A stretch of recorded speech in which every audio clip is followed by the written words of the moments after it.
Blog Talk Radio. Here we go.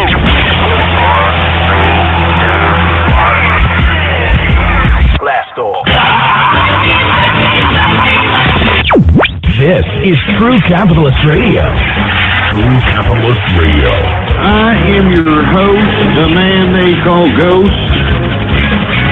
The badass of business. Give him capitalism or give him death. That's it. Period. Broadcasting from his Skyline office studios in beautiful downtown Austin, Texas. You sound fruitier than a box of Fruit Loops, for Christ's sake. And now, he'll take it from here. Your host, the prognosticator of prognosticators, the man they call Ghost.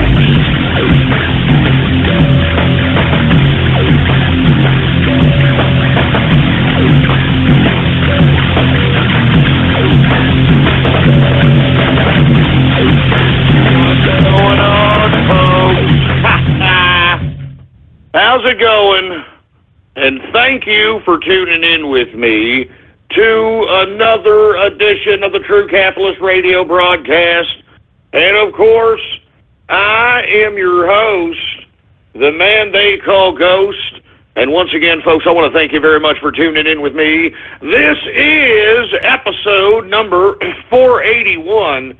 Episode number 481 for all the folks that are keeping track of the True Capitalist Radio broadcast. And before we get into anything else, I'd like for everybody to please spread it around like wildfire, and let everybody know that True Capitalist Radio is in effect and in the house, and we are live every Monday through Friday, 4 p.m. Central Standard Time, right here on the official website of the True Capitalist Radio broadcast. And it is blogtalkradio.com/ghost. That's blogtalkradio.com/ghost. And of course, if you have not done so, please follow me on Twitter and Gab. Of course, Gab is the Twitter alternative. You can get there by typing in your browser gab.ai in your browser. I'm on both of those social media under the name Politics Ghost. All one word, no underscores. Politics Ghost is the name to follow. Anyway, folks, I want to let everybody know here that I'm still kind of woozy. I'm running on empty, but I'm running on fumes. I wouldn't say I'm running on empty. I'm running on fumes here, but the show must go on. I got to continue going. Money doesn't sleep. And speaking of money doesn't sleep, we got a lot of things to talk about today. So what I'm going to do is hit right into the markets. Now, what I'm going to do here is unprecedented, because right now what I'm going to do is going to go right into the cryptocurrency markets and then go into the equities markets. Now, the reason I'm doing this from now on, folks, is because of this. The current climate in the cryptocurrency market is ripe for everyone who can just take the time to understand it, take the time to understand how to trade it, how to acquire it, so on and so forth. You could literally trade cryptocurrency 24 hours a day. And there is no pattern or day trading law, folks. So you can go out here and day trade I don't even call it day trading because it's 24-hour trading. So that's why I am going to start leading in with the cryptocurrency coverage, because I believe that right now, anybody who is listening to the sound of my voice, mark my word, remember, I've always been the prognosticator of prognosticators, and I've always led people where the money is. And in my personal opinion, I think it's cryptocurrency right now. There is no regulation on this particular industry. There's a lot of things happening, big-time fluctuations, big-time volatility. I mean, you know what I've always said about pattern or day trading in the equities markets, folks. You want to get those dips. You want to catch the dips, ride the waves. If you take a look at any of these 24-hour charts in any of these cryptocurrencies, volatility is all over them. I'm talking big dips, big waves, and folks, you could trade this 24 hours a day. Even if you're just working and you want to do something to supplement your income to acquire a certain level of wealth. Because, folks, as of right now, the tax system interprets cryptocurrency as property That's right, property, and you don't have to pay taxes on that until you liquidate that property. Now, there's a variety of different interpretations of what that means, so I'm going to be as simple as I possibly can. Let's say you have acquired $500 in Bitcoin. Then you take that $500 in Bitcoin and go to an exchange in which, then there's few exchanges out here. I've already mentioned several of them, in which you can actually go on this exchange and trade Bitcoin for Zcash, for Litecoin, for Z Classic, for Decred, for Ether. You can just trade these all day long, interchange these particular currencies, these cryptocurrencies, and gain liquidity in the process. Now, even the more beautiful part about it is that the fees that are incurred when you're trading these particular cryptocurrencies are a fraction of what you would traditionally trade if you were, or pay in a commission if you were trading equities. You've seen the commission on equities trades. This is nil. And the reason is, folks, is because there's a lot of frequency happening in the trading of cryptocurrency. So I would like to advise everybody who's on the internet, because anybody who's listening to this broadcast has internet access. So I would encourage you to, first and foremost, get yourself a wallet, a digital currency wallet, preferably Bitcoin, obviously, because if you're going to trade for any of these other altcoins, is what they would call them, you have to trade with Bitcoin. Right now, Bitcoin is the standard. So if you wanted to acquire Bitcoin, you go to, now look, I'm not trying to promote any wallet in particular. I'm only advising people going to Coinbase, Coinbase.com, because if you get an account there, which is very easy to do, you can buy Bitcoin straight out of your PayPal account, and it's one of the only services I know that you can do that with. So you can just buy Bitcoin right off the bat, and then you have it in your wallet. By default, when you have an account on Coinbase, you have a wallet. Now, you as a cryptocurrency aficionado or a diversified cryptocurrency holder, you're going to have many digital wallets, because there's only a certain amount of wallets that hold cryptocurrency. You can't put a Bitcoin cryptocurrency wallet in a, let's say, Z Classic cryptocurrency wallet. I know this is very confusing, folks, but remember, we're at the ground floor of this. If you just do a little bit of research, a little bit of reading, you are literally at the ground floor of what's about to take off.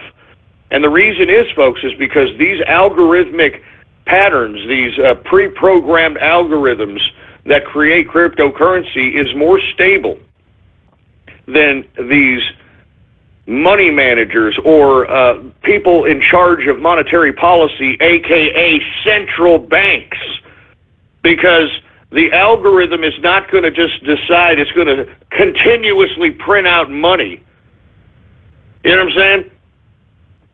It's just going to continuously give out so much money, and at some point it's going to come to an end. Now, with that being said, folks, I just strongly advise people get a wallet, and not just Coinbase. That's a wallet that you can have away from your computer, because typically you have a wallet that you have on your computer at all times, and your computer or your actual phone becomes your digital wallet, and it's always connected. Because if you were to send any of these cryptocurrencies, it has to go through these blockchains in order for it to process the transaction. Now, I know this is very complicated stuff. I don't want to get complicated here. I'm trying to make this as simple as possible. Basically, folks, what I'm asking you all to do is entertain the idea of mining Bitcoins, of obtaining Bitcoins, and trading them. There is a lot of money to be made in trading these things. I am making it right now. That's why I'm tired. I want to be honest with you. I've been up all night. There's just so much volatility. Let me just get to the damn coverage of cryptocurrency, all right, folks? And this is going to be the new format from now on. We are going to lead in right into the cryptocurrency market, and then we're going to cover the equities and commodities markets, all right? Let's go ahead and get to cryptocurrency here. Now, when I read off these cryptocurrency prices, this is American money that these things are being sold for right now. This is American money. Now, let me go back to what I was getting at as far as the tax implications are concerned. This, as far as cryptocurrency is concerned, is considered property right now, to my knowledge, from the IRS. There's been a couple of court cases that have set this precedent, not to mention there's been laws that have been passed by the IRS itself that have the interpretation of cryptocurrency being a property, not a currency. Now, let's say that you decide that you want to buy something via Bitcoin, and it's a big, huge purchase. Let's say you wanted to go out and buy a car.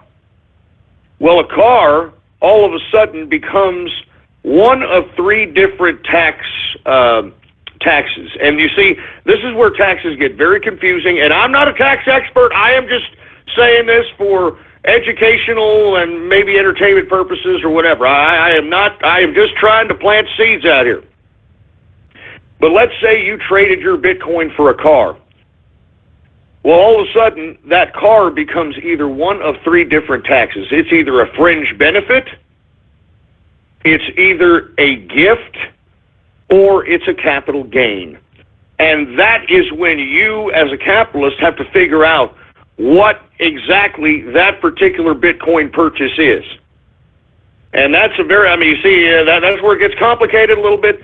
I'm not going to advise anybody what I would interpret it as because I'm not a tax expert, but that's what it is. Now, let's take another example. Let's say you trade Bitcoin for physical gold, like I was advising people to do about 3-4 weeks ago. Let's just say you trade for physical troy ounces of gold.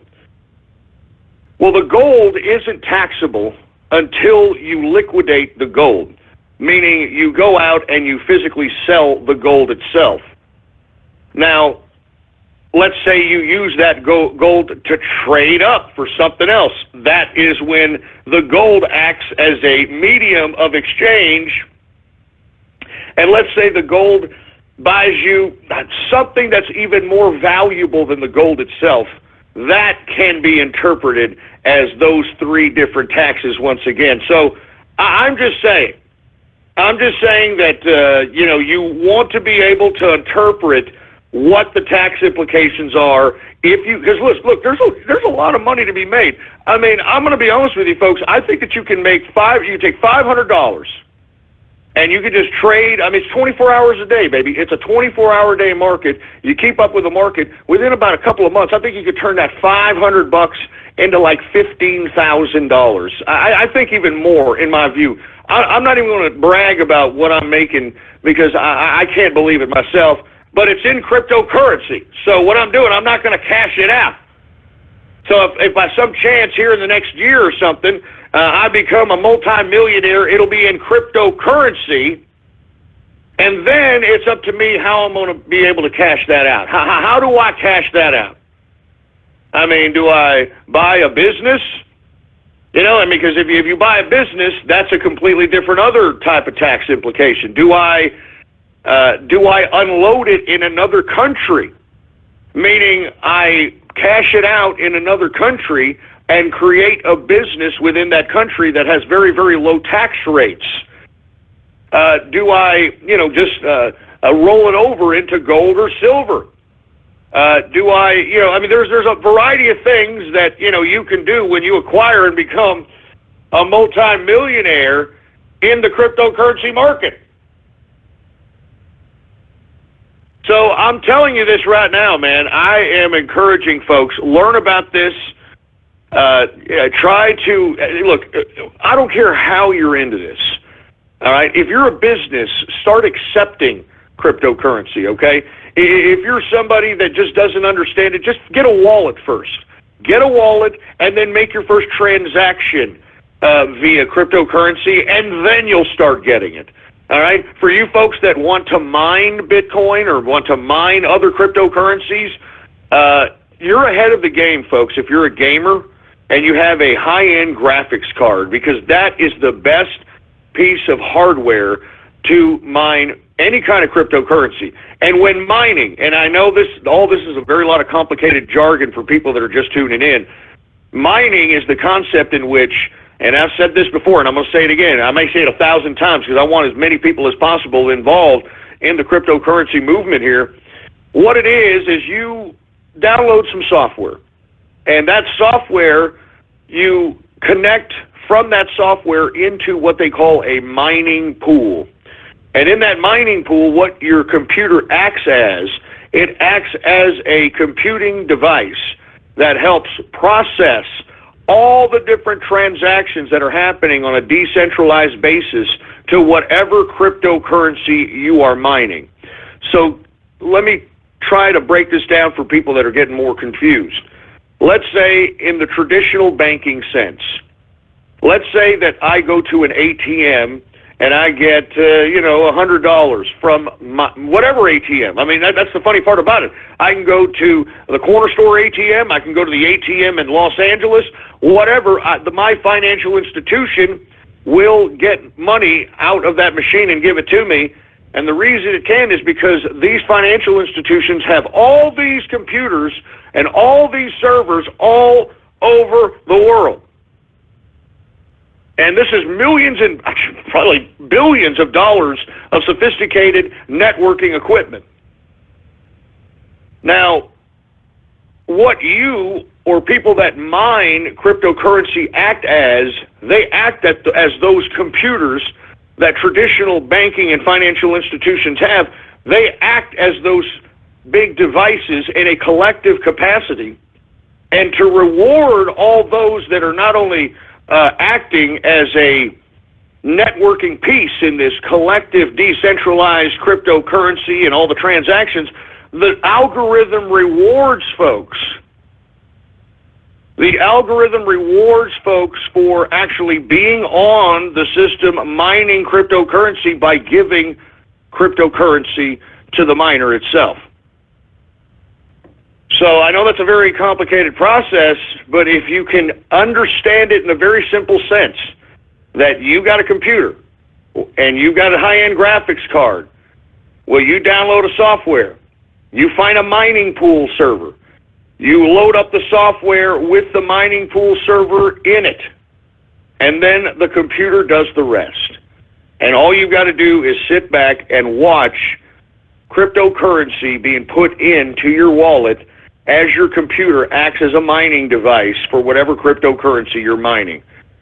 I'm trying to make it as simple as possible. I know it's complicated, folks, but if it was easy, everybody be doing it, and everybody out here would be, it wouldn't be what it is today. It would not be what it is today. So with that being said, folks, get into the cryptocurrency movement here.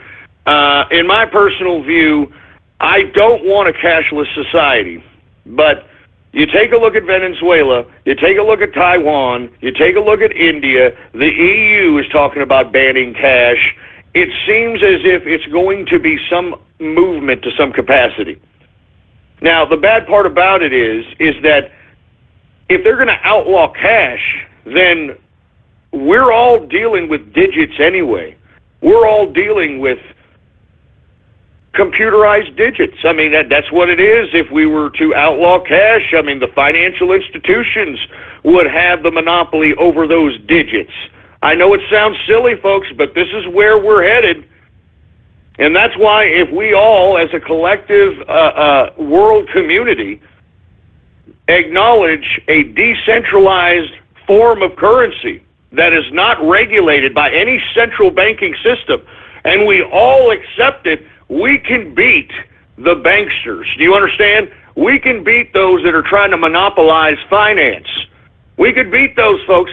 That's why I'm trying to encourage as many people as we possibly can to get into this cryptocurrency before the regulators start coming in, before the government starts coming in.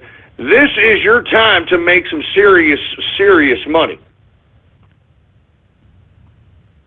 Now, let's go ahead and get to it. Now, somebody's asking me about cloud mining. Now, for folks that are unaware, there are services that are offering. There's a lot of different services, believe it or not, a lot of different instruments that are being invented because of the cryptocurrency market. I am not going to advise anything about cloud mining. Just remember this. Some of these mining contracts that are being pushed forth by these cloud miners, they are at a substantial premium with an anticipation of increase in a given cryptocurrency. Now, you need to go to mining calculators. You need to look them up. I think Coin Wars with a Z at the end. Coin Wars with a Z at the end .com actually has all these different cryptocurrency calculators so that you can actually see if you're going to get your money's worth if you happen to have a hard piece of hardware or whatever the case might be. And you can calculate these cloud mining. You can calculate these cloud mining contracts and see if it's going to be viable. In my view, I have not found a cloud contract that has been viable for me to, even entertain the notion. But other people have, and to each their own. That's the whole purpose of being a part of a free market. So anyway, once again, I want to say thank you to everybody who is listening in to the True Capitalist Radio broadcast. With cryptocurrency, we can beat any financial system. And this is what they're using now in Venezuela, folks. They're using Bitcoin. And as a matter of fact, they're using rare pepes, too, which is ironic. But I don't want to get into the whole debate about that. They're also using Bitcoin in Zimbabwe. For you folks who are unfamiliar with Zimbabwe's economic situation, they have overprinted so much money in Zimbabwe, I think that they've just printed out the $1 trillion bill. The $1 trillion bill. So, once again, folks, this is why I'm promoting cryptocurrency. And right now, if you just take your time, learn about it, read about it, you are at the ground floor before everybody else gets on. And look at these prices. Let's go ahead and get to the markets right now. Cryptocurrency market, let's get to there. Bitcoin, okay? Symbol on Bitcoin is BTC. Take a look at the market capitalization for Bitcoin right now. Market capitalization is at about $16.6 billion, baby, with B. I'm talking as in Bill Gates. $16.6 billion market capitalization. Current circulating supply of Bitcoin is 16,246,000 Bitcoin in circulation. In the past 24 hours, Bitcoin has gone down 1.34% decrease on the day for Bitcoin. The current price for Bitcoin, symbol BTC, $1,026.65 per Bitcoin. Once again, $1,026.65 per Bitcoin. I mean, that's American dollars, baby. And it may vary. That's the beautiful part about cryptocurrency. Let's say you want to move around in the world. Let's say you want to be a world traveler. I want to be a world traveler. Well, the beautiful part about having cryptocurrency is that you can move around cryptocurrency all over the world and cash out in whatever country of origin. And depending on the country's currency, I mean, Bitcoin could even be more money, physical, tangible cash in whatever country you happen to cash this out in. So I just think, it gives people a lot of flexibility, in my personal opinion, in cryptocurrency. Don't you think? It's very, very safe, in my personal opinion. I like where this is headed. I don't like that we are potentially going to end up in a cashless society.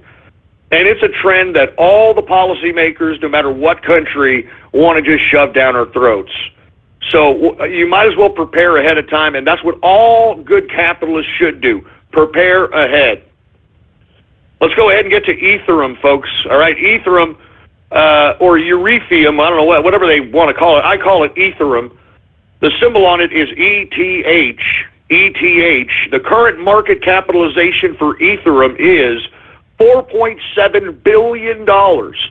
It's just real money, man. That's what I'm trying to tell you. I mean, you could literally hit the ground floor on this thing and become filthy rich. I'm not even joking, man. That's why I'm covering this first. I want to make people rich because I'm telling you, when everybody's a millionaire, you know what they're going to do? They're going to remember old Ghost over here. They're going to throw hopefully a couple of monuments, commemorating old Ghost for creating capitalists. All right, so that's all. I'm just saying. I hope so. Anyway, Ethereum, once again, $4.7 billion market capitalization. The current circulating supply of Ethereum is 90,254,782 Ethereum cryptocurrency in circulation. In the past 24 hours, it has gone down 1.65%.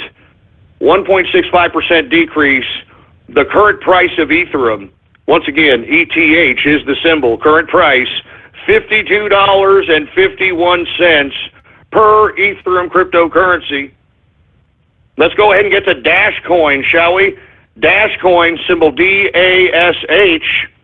The current market capitalization for Dash Coin is $565 million, almost $566 million market capitalization.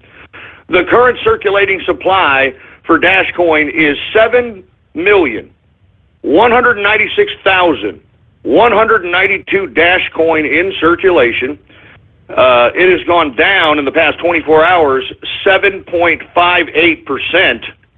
Closing, or the current price, I should say, for Dash Coin, DASH, current price, $78.64 per Dash Coin, baby.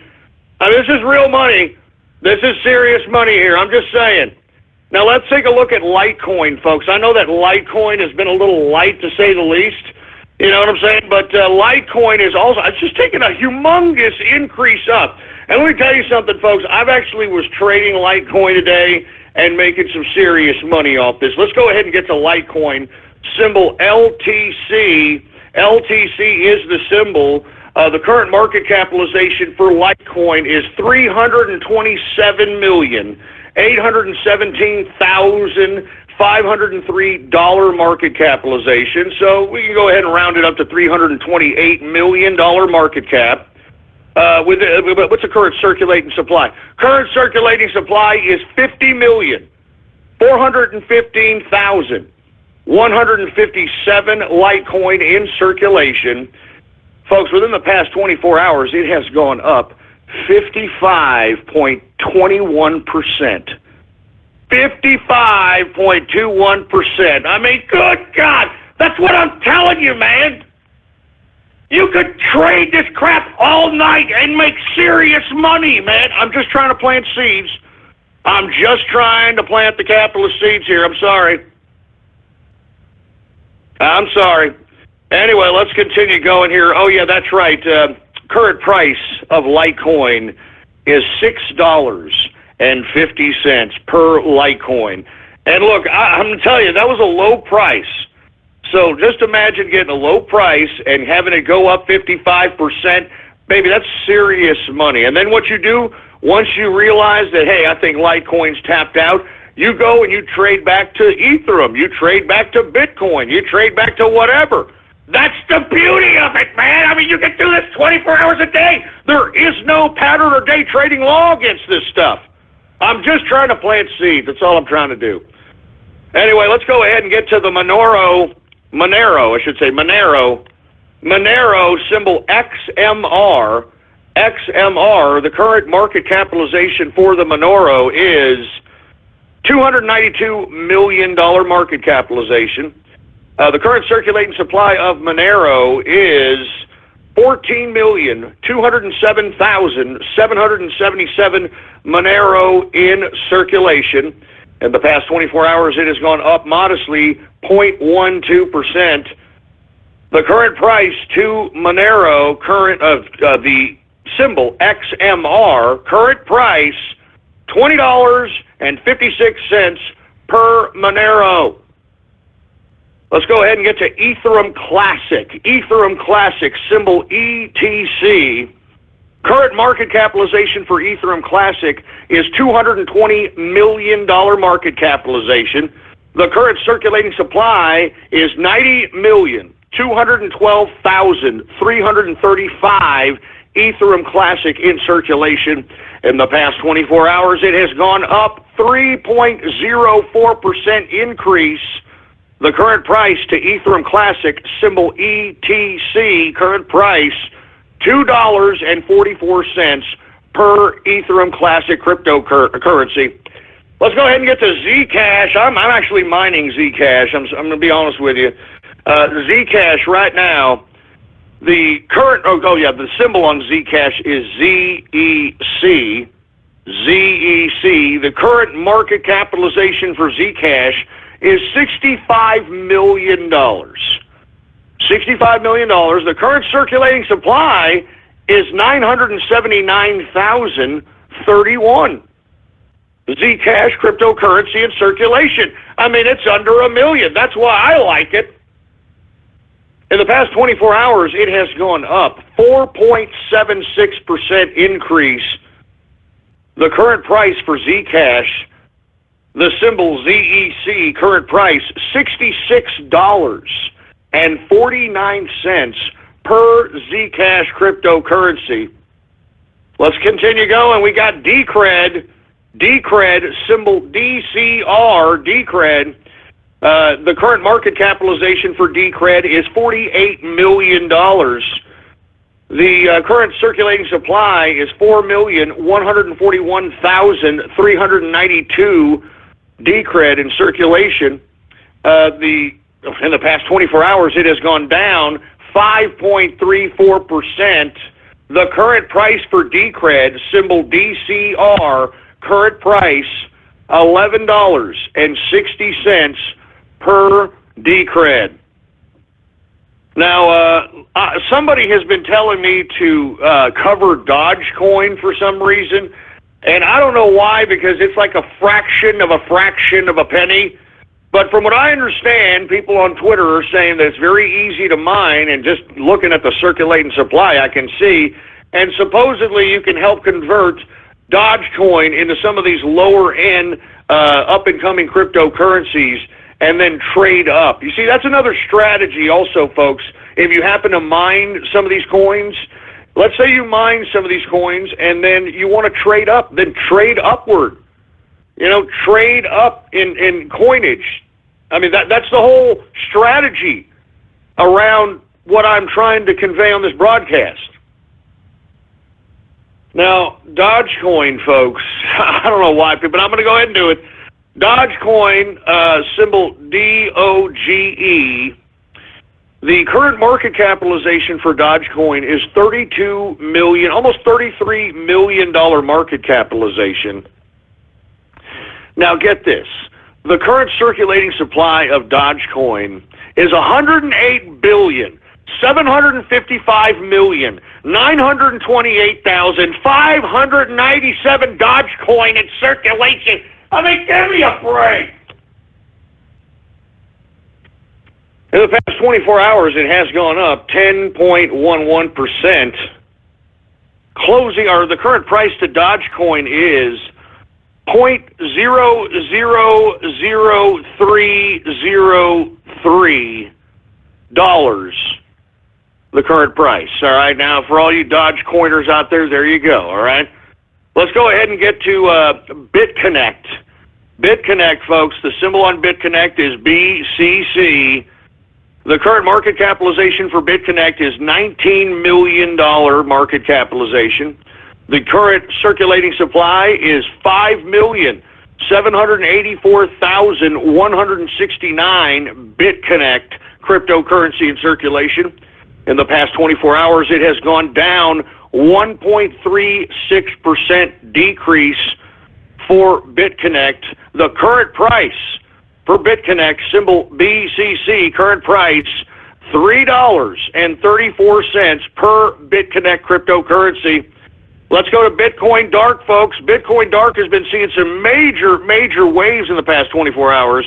You need to take a look at those. As a matter of fact, you should take a look at the week chart on Bitcoin Dark. Let's go ahead and get to it. Symbol on Bitcoin Dark is BTCD. BTCD. The current market capitalization for Bitcoin Dark is $10.5 million market capitalization. The current circulating supply is 1,288,862 Bitcoin Dark in circulation. In the past 24 hours, it has gone up 20.38% increase. 20.38% increase in the past 24 hours. Look, there's liquidity there, baby. You know what I'm saying? The current price for Bitcoin Dark is $8.14 per Bitcoin Dark cryptocurrency. I mean, this is money. I'm just saying. Let's get to a couple more, and then we'll go ahead and move on. Zcoin, folks. Zcoin, symbol XZC. The current market capitalization for Zcoin is $8 million. The current circulating supply is 1,771,604 Zcoin in circulation. In the past 24 hours, it has gone down 8.46% decrease. The current price to Zcoin, symbol XZC, $4.55 per Zcoin. Let's get to NovaCoin, folks. NovaCoin, it is current market, so the symbol, NVC. NVC is the current symbol for NovaCoin. Market capitalization is $4 million on NovaCoin. Current circulating supply is 1.6, let's just say 1.7 million in circulation.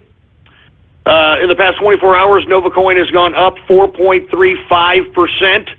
And the current price to NovaCoin, symbol NVC, is $2.42 per NovaCoin cryptocurrency. And let's get to the last one here, folks. Z Classic, symbol ZCL. ZCL, the current market capitalization for Z Classic is $1.6 million in market capitalization. The current circulating supply for Z Classic is 829,213, so way under a million in circulation. The past 24 hours, it has gone down 1.63% decrease. The current price for Z Classic, symbol ZCL, current price $1.99 per Z Classic cryptocurrency. Now, once again, folks, that's the coverage for the cryptocurrency portion of the Financial Hour. I encourage everybody to read up, get yourself a digital wallet. All right? If you're a business, start accepting cryptocurrency, baby. I'm telling you, this is the future.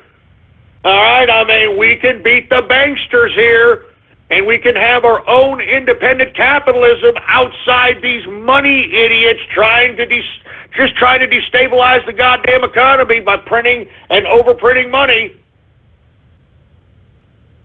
Anyway, folks, let's go ahead and get to the equities markets and then the commodities markets, folks. Let's go ahead and run through that. Now, once again, the whole reason why we have reformatted the Financial Hour to cover cryptocurrencies first is because if you wanted to pattern or day trade any equities in the equities market, you have to have at least $25,000 in a brokerage account to legally do so. Now, why would they do that, folks? I'll tell you why. Because they want to prohibit an individual investor like yourself, an independent capitalist. They want to prevent you from succeeding. You understand? I mean, you understand how government works now? It's not there to protect anybody other than the big interests that finance the campaign contribution accounts of the regulators themselves.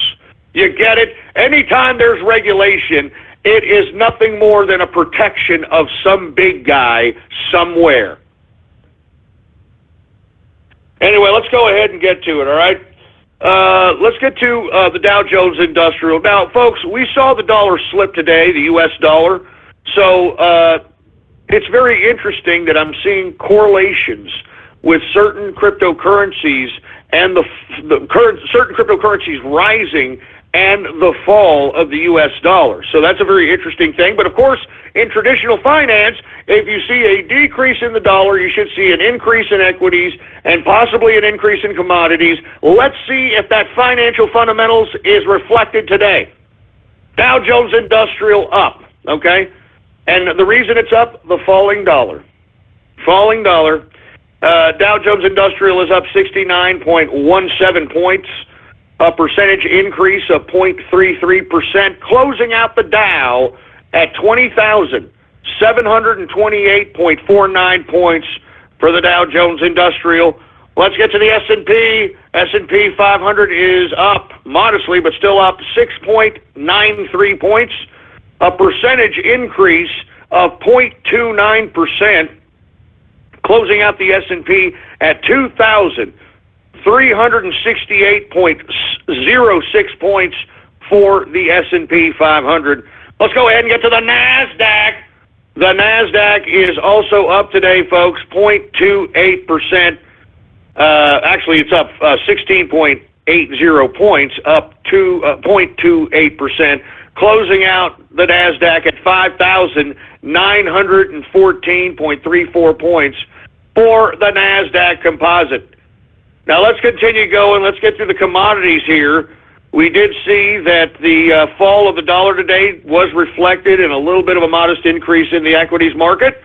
Let's see what we have today in commodities, shall we? Now, once again, let's go ahead and get back to oil here, or energy, I should say. I just don't trust energy. I know that you've got a lot of buyers in the market today, but I don't get it. I don't get it. But let's just go ahead and cover it anyway. WTI sweet crude is up 82 cents today, a percentage increase of 1.66%. Closing out WTI, it's up over 50, folks, $50.33 per barrel of WTI sweet crude. Now, once again, the reason that WTI is increasing is based on news. Now, this is a pure news play. And listen, I just don't believe what OPEC is saying anymore. I don't believe what any of these, we're cutting, you ain't doing crap. I don't trust them. And let me tell you, I'm really shocked that the commodities traders here in the energy sector trust them as well. Let me go ahead and get to Brent crude, shall we? Brent crude is up 51 cents, a percentage increase of 0.97%, closing out Brent crude at $52.93 per barrel of Brent crude oil. Let's get to gasoline. Gasoline is up 1.37%. Oh, that's great. We're going to see increase in gasoline prices in the spring going into the summertime. How convenient, boy. How convenient. Let's go ahead and get to the feast or famine natural gas. I was expecting some level of pullback. We're finally starting to see a little bit of it today in natural gas. Natural gas is down 1.05% decrease on the day for natural gas. Heating oil up today, 1.11% increase on the day. Let's go ahead and get to the metals, shall we? The metals! Let's get to the goddamn metals! Now, folks, if you take a look at the intraday chart, it looked as though that metals were actually doing fairly well. And then for some reason, there at the end of the day, it just started petering out. It started petering out, for Christ's sake. And who knows? Who knows? These investors are smoking crack out here. And to be honest with you, I'm tired of it. That's why I'm covering cryptocurrency markets, because, folks, if you and I, individual investors, create the cryptocurrency market, we're not at the behest of these Wall Street bastards. We're not at the behest of these financial institutions. We're taking control of our own wealth. We're taking control of our own money. And all of us as a collective can individually be capitalist in the cryptocurrency sense without necessarily having to be dependent on any kind of goddamn central bank. I think that's what's so beautiful about it. I think it's so beautiful about it. Anyway, let's continue going, all right? Who else do we got here? We got gold, all right? All right, gold here. Let's go ahead and get to gold. Now, we saw the dollar slipping. And as I stated, it's reflected in the intraday chart, and there at the end of the day, it just started petering out. Gold was down today. It's down. $12, a percentage decrease of 0.95%, closing out gold at $1,244.80 per troy ounce of gold. We've got silver, folks. Silver is down also today, 12 cents, a percentage decrease of 0.64%, closing out silver at $18.14 per troy ounce of silver. Copper also down 0.04%, and platinum is down 0.07%. Let's go ahead and get to the agriculture commodities, folks. Let's see what's reflected in today's session in this particular area of commodities. And what I'm looking at a lot of blood here. I'm looking at a lot of blood. I don't know what the hell's going on. That's what I'm saying, man. I mean, we're at the behest of Wall Street and their goddamn reaction, and that's why I'm tired of it. All right, I mean, it's time we got our own markets now in the cryptocurrency market. That's why cryptocurrency is going to be first covered every day during the first hour in the financial market sector. Do you understand? Because I'm telling you, I want everybody to be making this money. We're at the ground floor. I can feel it, baby. I can feel it. I can feel it. Let's go ahead and get to the grain, shall we? Grain index, corn down 0.28%. We've got wheat down 1.06%. We've got oats down it's down even more than that. Oats is down 1.73%. Good God. Rough rice down 0.20%. We've got soybean down 0.62%. Soybean oil down 0.62%. We've got canola down 1.34% decrease. Good God. Go ahead and get to the softs index. We've got cocoa up today very modestly, but up 0.48%. We've got coffee. Hey, dude, just don't talk to me. Don't talk to me unless I have my coffee, dude, Shut up, you damn freaking anal camel toe sporting fruit. Anyway, believe it or not, coffee is unchanged today, folks. There is no change in the price of coffee today. And I'd like to remind everybody to continue to boycott Starbucks. Boycott Starbucks. Do you understand that?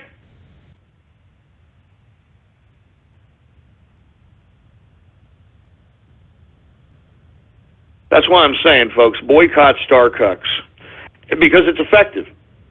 It's effective because we have collectively forced the CEO bastard of Starbucks to step down after he tried to make a mockery of our president. You understand that? Making a mockery of our president.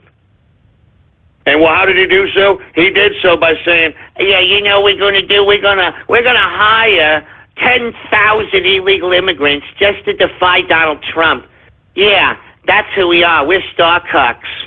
Yeah, well, that son of a bitch CEO had to step down. And you know who else we need to boycott, boy? McDonald's! Y'all remember that tweet?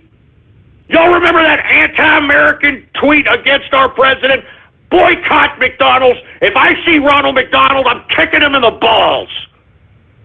Props to the Hamburglar. Anyway, let's get to sugar, shall we? Sugar! Sugar is down today. Oh, man, it's down 1.81% decrease. We've got orange juice also down today, 4.86% decrease on the day. I mean, good God! We've got cotton up today, 0.12%. Lumber is up 1.68% increase. We got rubber up 0.12%. 0.12% for rubber. We got ethanol up 0.94%. Let's get to livestock. Cattle, it continues going down. Continue to go down, cattle, all right? I like prime ribs, baby. I like the prices that they're at. I mean, I like beef tenderloin, baby. I love those prices. Keep the cheap beef. Keep the cheap beef. Live cattle is down today, 0.87% decrease on the day for live cattle. Cattle feeder is also down today, folks, and that's reflective of all the damn red we saw in the grains index because there are certain components that create or make up cattle feeder that is in the grain index. Well, cattle feeder is down 1.35% decrease on the day for cattle feeder. And lean hog, baby, it is up off the high hog today. Lean hog is up 2.06% increase on the day for lean hog. And that, my friends, is the markets for your ass, all right? What a market hour, folks, and I am highly anticipating the explosion that is bound to happen in cryptocurrency, and I hope that you are listening to the sound of my voice and are getting on board before this damn thing explodes. I mean, take a look at the money that's in cryptocurrency now, and that's based upon the limited amount of people that actually know about this stuff. Just wait until everybody else starts realizing that, hey, I can just go ahead and have my money on my phone and I could just transfer it. Well, that's easy. I would love that. I don't need the bank. I don't need to, put my money in the bank. No, you don't need to put your money in your bank. You just got to secure it in your computer or secure it in a wallet that is hosted by some third party. Well, that's great. I would love to do something like that. I mean, I'm on board. I like the cryptocurrency stuff. Well, you should like it. It puts you in control of the money, man. It puts you in control of your wealth. You're not dependent on a goddamn central bank. The market dictates what the cryptocurrency is worth, baby. Anyway, folks, let's just go ahead and get to some Twitter shout-outs, shall we? And Gab shout-outs, folks. Let's go ahead and get to Twitter and Gab shout-outs.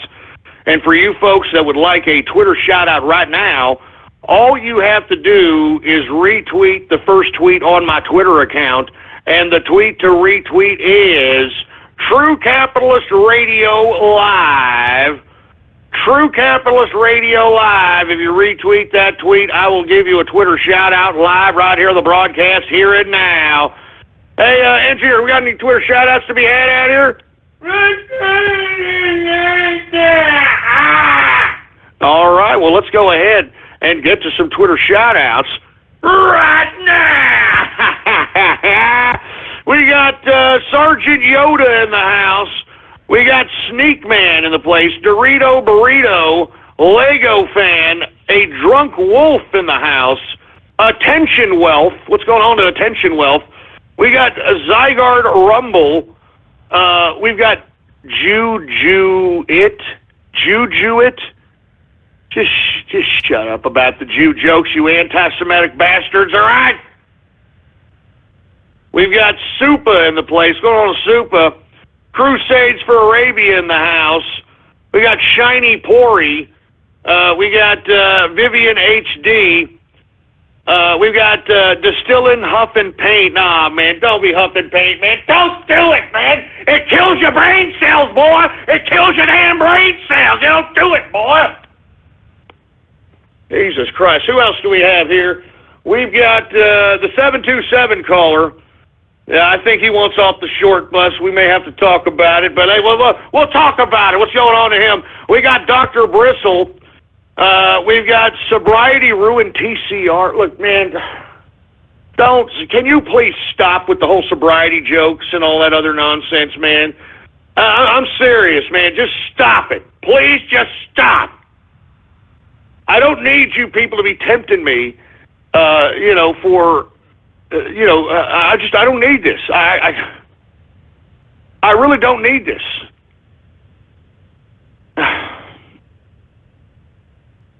I really don't need this. I don't need to be tempted to drink. I'm having a very hard time being sober. I'm going to be honest with you, all right? Having a very hard time. I'm ashamed about it. I'm embarrassed for myself that I am having a hard time.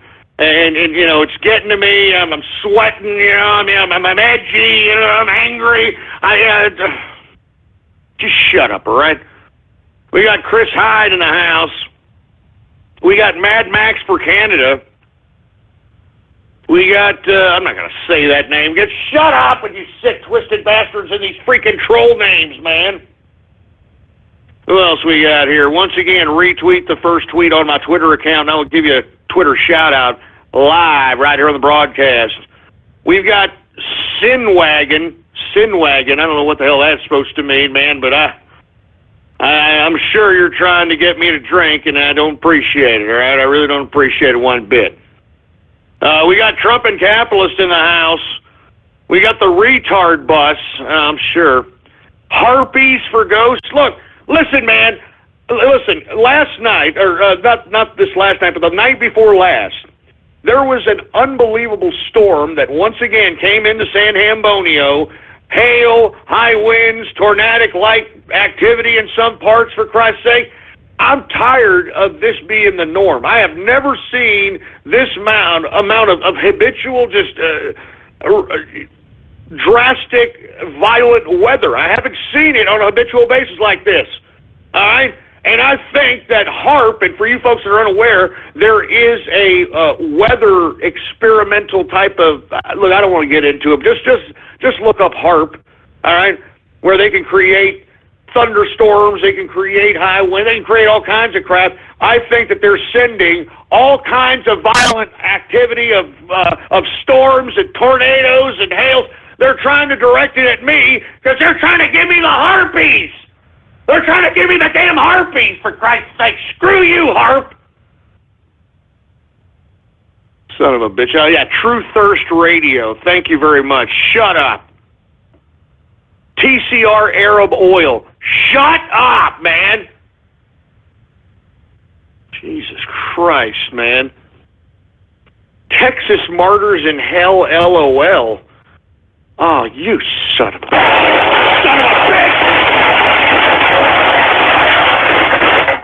I bet you're a little four-eyed, red-headed, beaten stepchild. I guarantee you that you wouldn't come down here to Texas and say that about the Texas Martyrs, boy. I guarantee it. We'll stick a goddamn T-bone steak in your ass. You do something like that to you, boy. Give me the mic. Give me the mic. Son of a bitch. Ghost Crypto Jew. Shut up about the Jew jokes already, all right? Oy vey, shut it down. Shut up. We've got the Brody Network in the house. What's going on? Once again, I'm only going to take a couple more of these Twitter shout-outs, and then we're going to move on to Gab, folks, because I mean, every time we come to Twitter, we do this. It's the same crap, different place. Anyway, who else do we have here? We got the True Beer and Butter Radio. F you, all right? F you. Jesus Christ. BJ's for your browser history. You know what? That's not even funny. Shut up! Just shut up!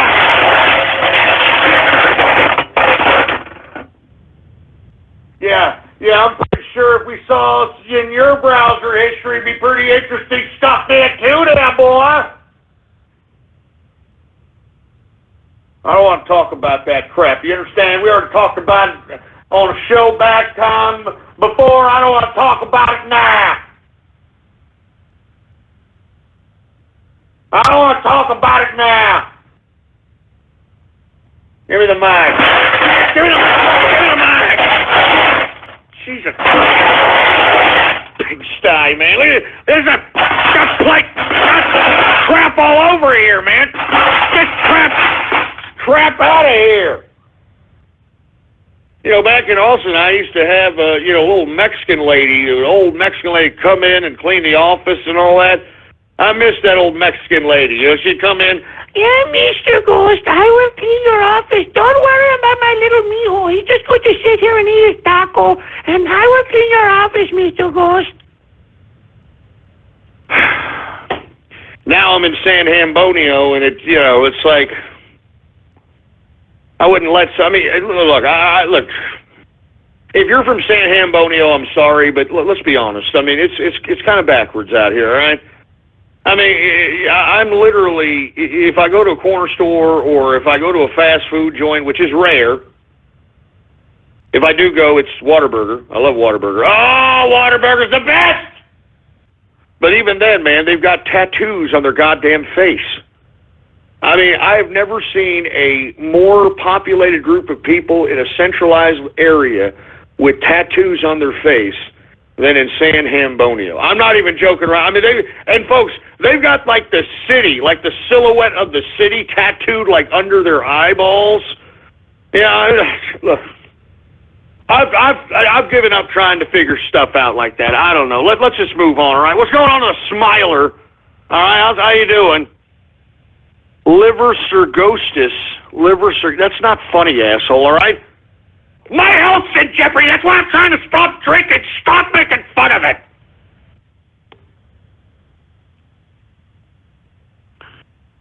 Anyway, folks.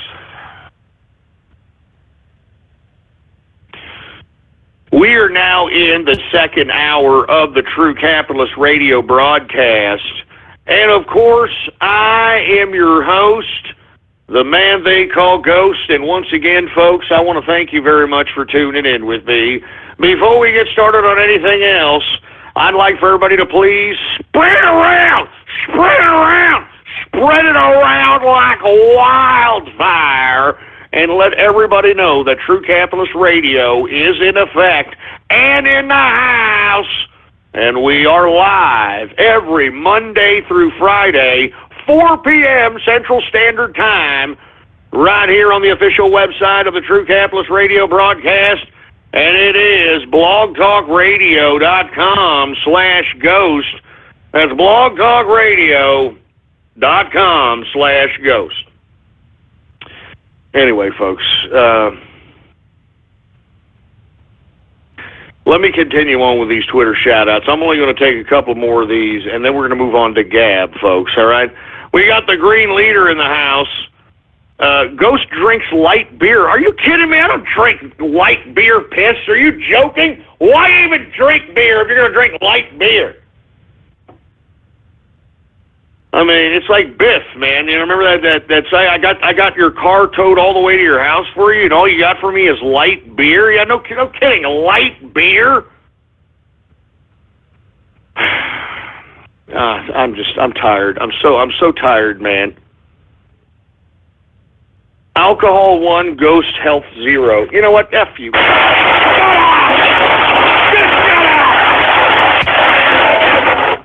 You people are laughing at my health. I can't believe you people are laughing at my health.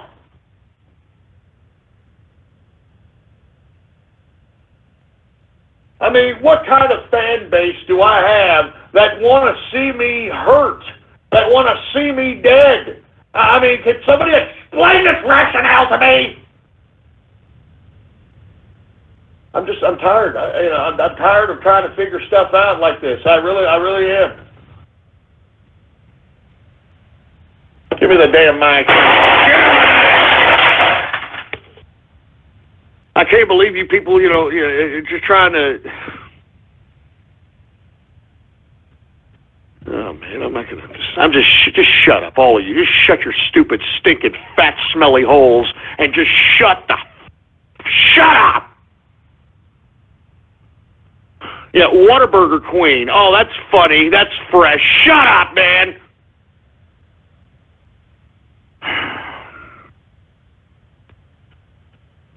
Paint 1, Distilling's Brain 0.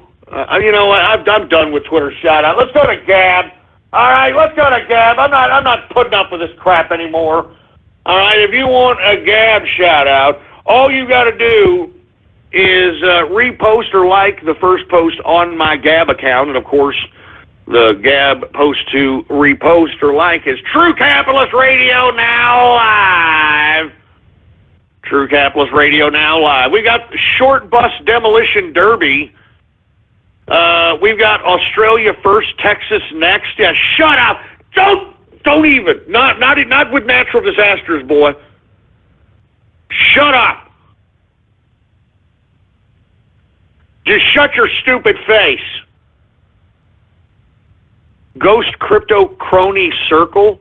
Look, just shut your mouth. All right, all of you, just shut up. Arboru, what's going on, Arboru? We got BN King in the house. What's going on, the Green Leader? We've got, I'm not going to say that, Agent Odd Eyes in the house. We got Ghost Palin 2020. Shut up, man. Ghost needs a Mexican. Yeah, you know what? I should make you idiots my pet Mexican. How about that? I should make one of you goddamn troll terrorists or cyber vermin my pet Mexican, you fruity bastards. Jesus Christ. Who else do we have here? We got, man, how the hell did some of you trolls get an account on here?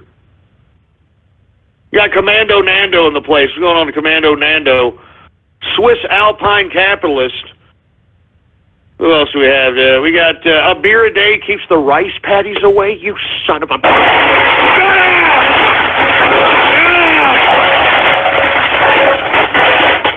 Jesus Christ, I can't get away from these trolls, man. I can't get away from these trolls. Oh, my God, man. Give me the mic.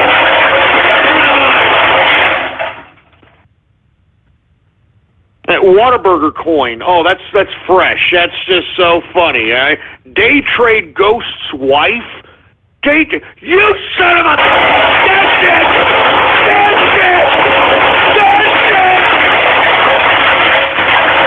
it. You know what? That's it, man. No more Gab Shout Outs. No more Twitter Shout Outs. And you know what? You know, you're going to make fun of my wife, boy. I think about ending the goddamn show right now. How about that? How about I just end the show and go have myself a decent happy hour somewhere out here in San Antonio, since you assholes want me thrown off the wagon so bad, for Christ's sake. This is hard to stay sober, man. It's hard. It's hard, man. Give me the mic. Look, that's just wishful thinking going out to a happy hour. I cannot drink, folks. My health ain't the greatest, all right? My health ain't the greatest, and the last thing I need is just to continue to deteriorate it by, getting loaded, every goddamn day, for heaven's sake. You know what I'm saying? Just leave me alone, all right? Just leave me alone!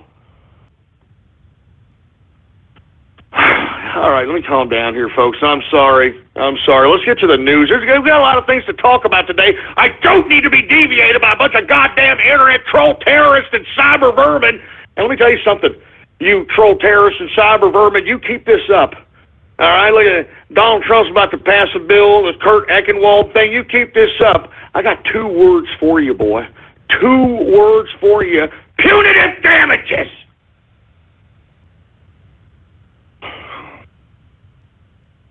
I'm warning you. I'm warning your ass. All right, I'm warning your ass.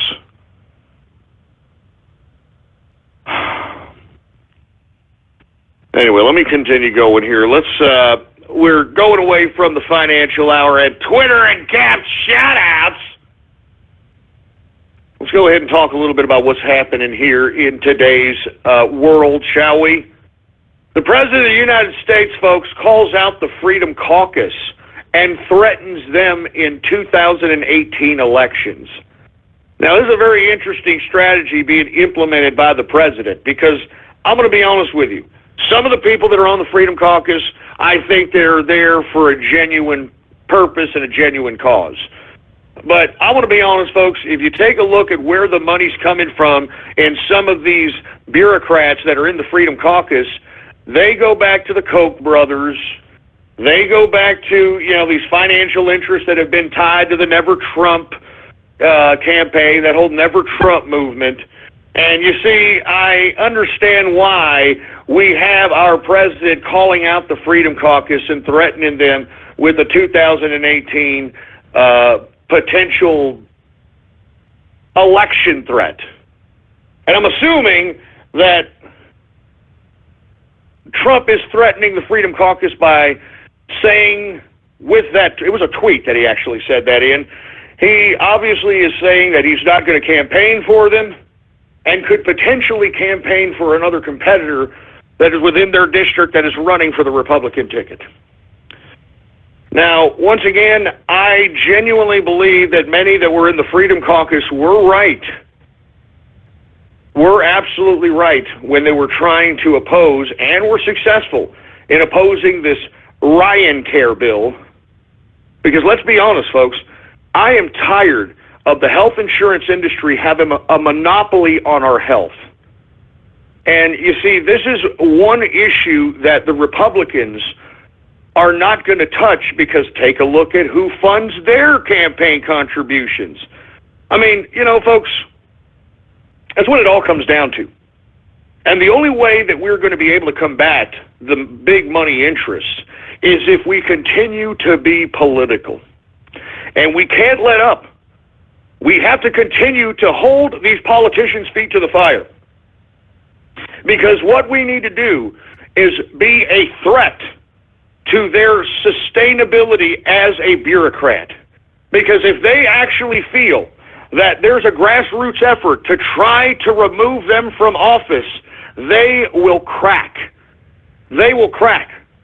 And this is why I have always said to you, man, you've got to stay focused and stay political. If you don't, these bureaucrats will take control and guide policy however they see fit. Now, the reason I believe that the president is calling out the Freedom Caucus is because health care is not the only thing that they're in opposition of. And I believe that they've probably already told the president that they're going to be basically thorns in the asses of the president, probably when it comes to other policy, when it comes to the tax cuts, when it comes to the infrastructure bill. It sounds to me like you've got many folks that have been tied to Koch. You know, the Koch brothers. These folks are being funded by Koch, and you know, these idiots are going to do whatever these people that donate to their campaign contribution accounts say. So I don't blame the president for calling out the Freedom Caucus, but I do have to make a recommendation to the president that if you're going to take another crack at health care, you have to eliminate the monopoly that the health insurance industry has over our lives. It is ridiculous. It is pathetic, and it's unwarranted. It's unconstitutional. There should be no reason why the federal government is mandating every United States citizen have health insurance. That is a federal protected monopoly, and that is not capitalism. That is not the free market.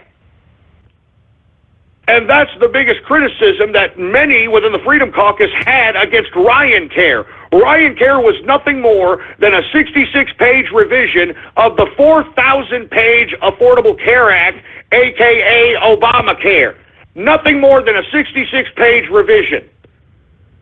And they didn't eliminate the fine. They only eliminated the fine being enforced by the IRS. They weaseled the fine in there to be asserted by a health insurance industry, a health insurer, if you happen to be out of insurance for 63 plus days. If you happen to be out of insurance for 63 plus days, if you go to an insurance company to try to get insured, that insurance company can assert the fine on you, and if you don't pay it, you don't get insurance. That's Ryan Care. And Ryan Care still gives the subsidies.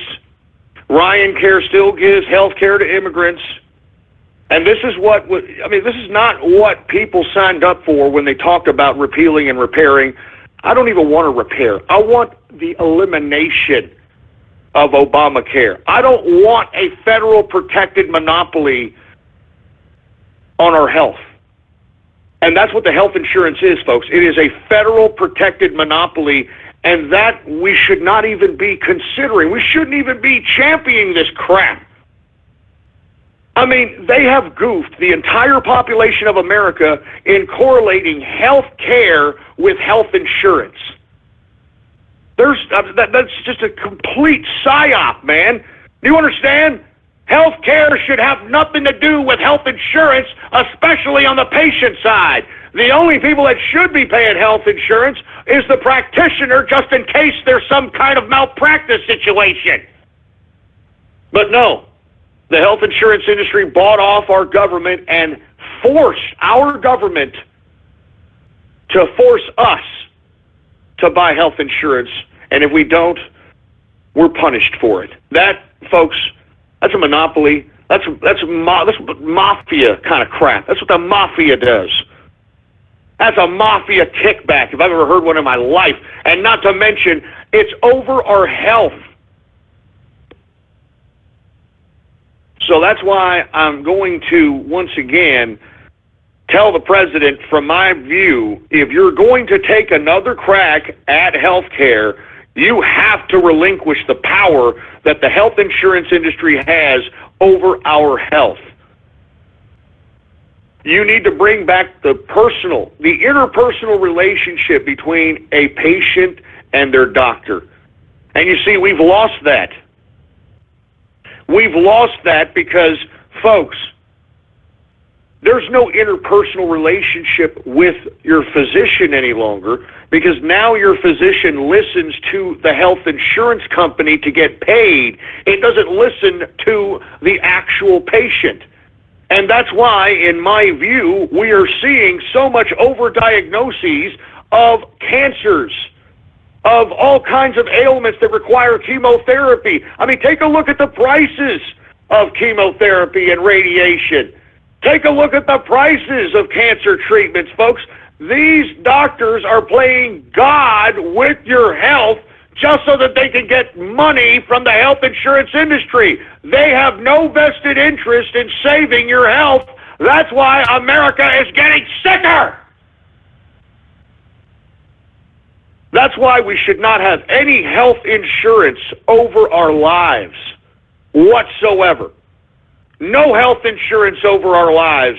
And until the Republicans can wrap their head around that, I am actually in favor of the Freedom Caucus being obstinate against this health care bill that Ryan Care is going to initiate. All right? I think that what we need to do is we need to repeal the goddamn bill, and that's all there is to it. All right? And I agree with Rand Paul on this one. Repeal the damn thing. That's all there is to it. And I've got people here saying, Ghost wants people to die in the street. No, I don't, you moron. I've talked about this many a time. You know, folks, 80% of costs of health care, 80% of it is paperwork. It's a bunch of bureaucratic paperwork. If we were to somehow eliminate that particular whole burden on the cost of health care, that could cut down costs. The money that we're giving in subsidies to a lot of these goddamn health insurance industries, or these health insurance companies, why exactly can't we do that on a charitable basis for charity-based hospitals, for charity-based health care? I mean, why is it the government's role to dictate what and who is going to get treated? I mean, isn't that health fascism? I mean, isn't that what we're kind of in at this point in time, health fascism? I mean, they talked about death panels, folks. They're not even trying to deny it. There's death panels, for Christ's sake, man. So as far as I'm concerned, folks, what we need to do is we need to hold these politicians' feet to the fire. And we need to tell them that we no longer want a federalized monopoly of health insurance companies having a monopoly over our health. Once they rectify that, then they can start talking about whatever the hell kind of reform they're going to implement. But I'm not going to sit here and continue to pretend.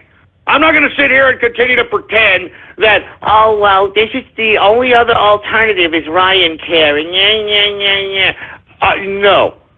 Just repeal the damn bill, and then we'll talk about whatever the hell is going to happen. As a matter of fact, there's a lot of waste going on.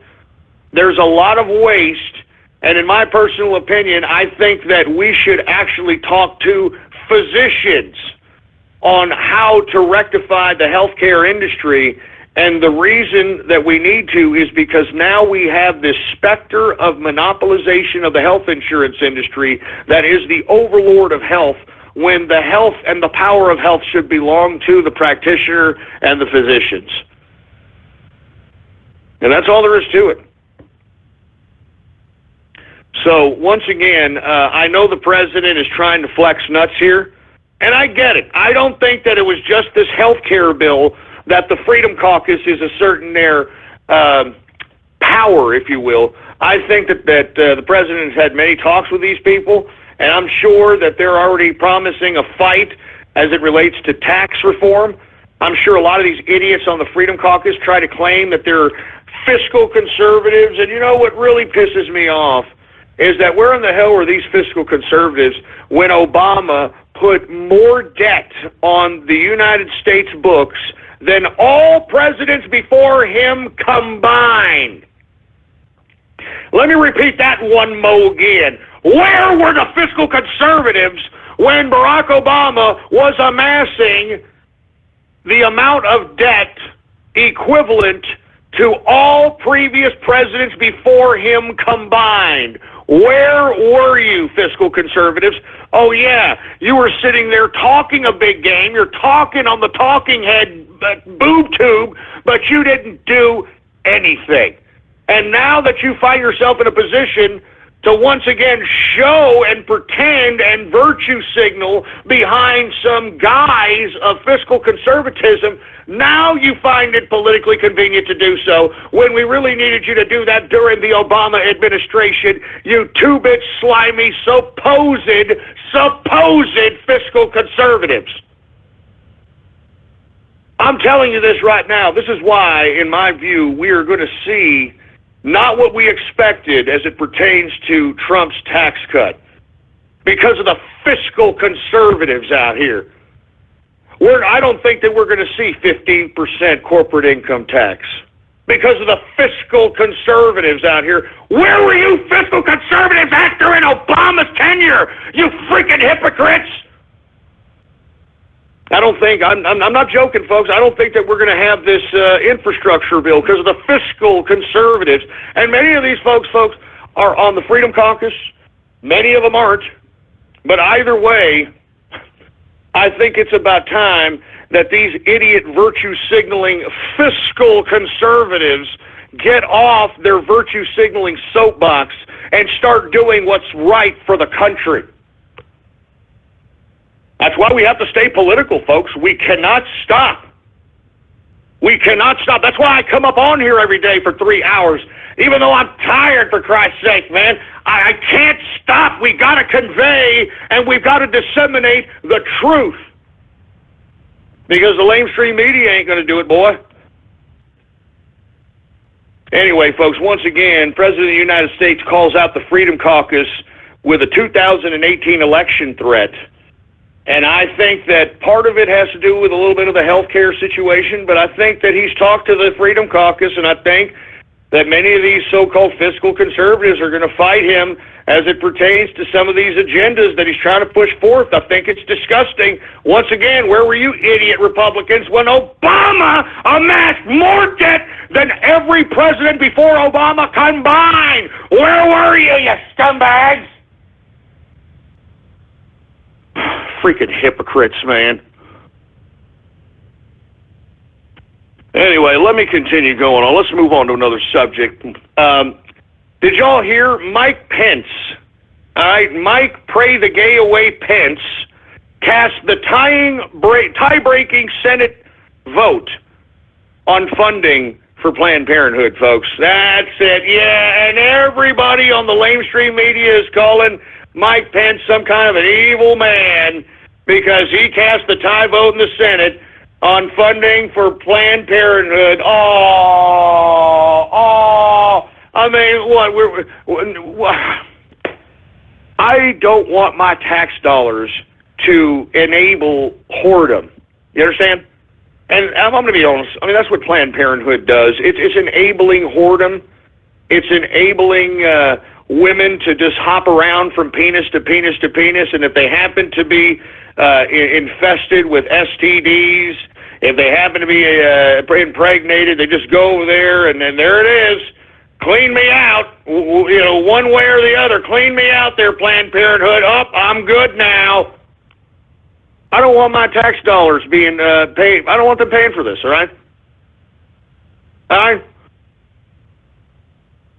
I'm tired of it. And I'm tired of paying for women that are out here utilizing Planned Parenthood as a means to just kind of, get rid of the clap that they had when going to the club on a Friday or Saturday night, man. I'm tired of it. I'm sorry, man. I mean, if you want to go out and be a slut, that's fine. I have no problem with you being a slut bag, but you have to understand that there's certain recourses of that. You should be able to pay for those recourses out of your own goddamn pocket. But, oh man, Mike Pray the Gay Away Pence over here, he strikes down funding for Planned Parenthood, and now he's anti-woman. Isn't that right? And everybody who doesn't want to fund Planned Parenthood all of a sudden is anti-woman. Shove it up your ass. All right? Ain't nobody that's anti-woman because we want to defund Planned Parenthood, for Christ's sake. And speaking of Planned Parenthood, look at those poor saps that are now in a California court hearing right now, that the guys who went undercover and showed that goddamn Planned Parenthood was taking aborted fetuses once they're sucked out of the womb and actually selling fetal tissue to God knows who, and selling it and purposely having certain kinds of abortions so that they can keep certain aspects of the fetal tissue intact. I can't believe that these guys in California that exposed Planned Parenthood for being a bunch of sick, twisted assholes selling body parts of fetuses, these guys now face 15 felony counts. 15 felony counts for exposing Planned Parenthood for being a bunch of sick, twisted maniacs. I mean, I'm not joking around. This is what our government is protecting. All right? Give me a break. But, no, Mike Pray the Gay Away Pence over here, he's a monster. I mean, do you see all the lamestream media write-ups on Mike Pence, for Christ's sake? He's a monster. He cast the deciding vote. What a hypocrite. And Mike Pence, oh, boo. Oh, shut up. Just shut your stupid face, all right? I don't want that. Look, you want an abortion? Go pay for it, all right? You want to clean out your cooter after, having about every Tom, Dick, and Harry penetrate your body, and you may have a few STDs. You want to clean out your cooter? Well, why don't you pay for it out of your own pocket? Jesus Christ, man. I'm just saying.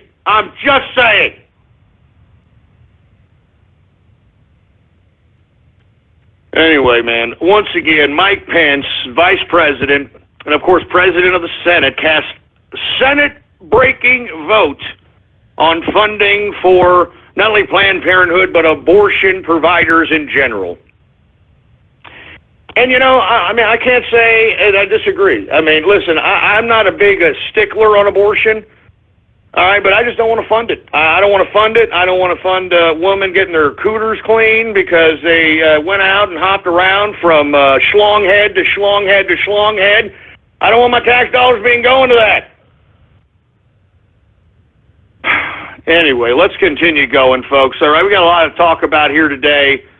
All right, once again, Mike Pray the Gay Away Pence cast the tie-breaking Senate procedural vote on funding for abortion providers.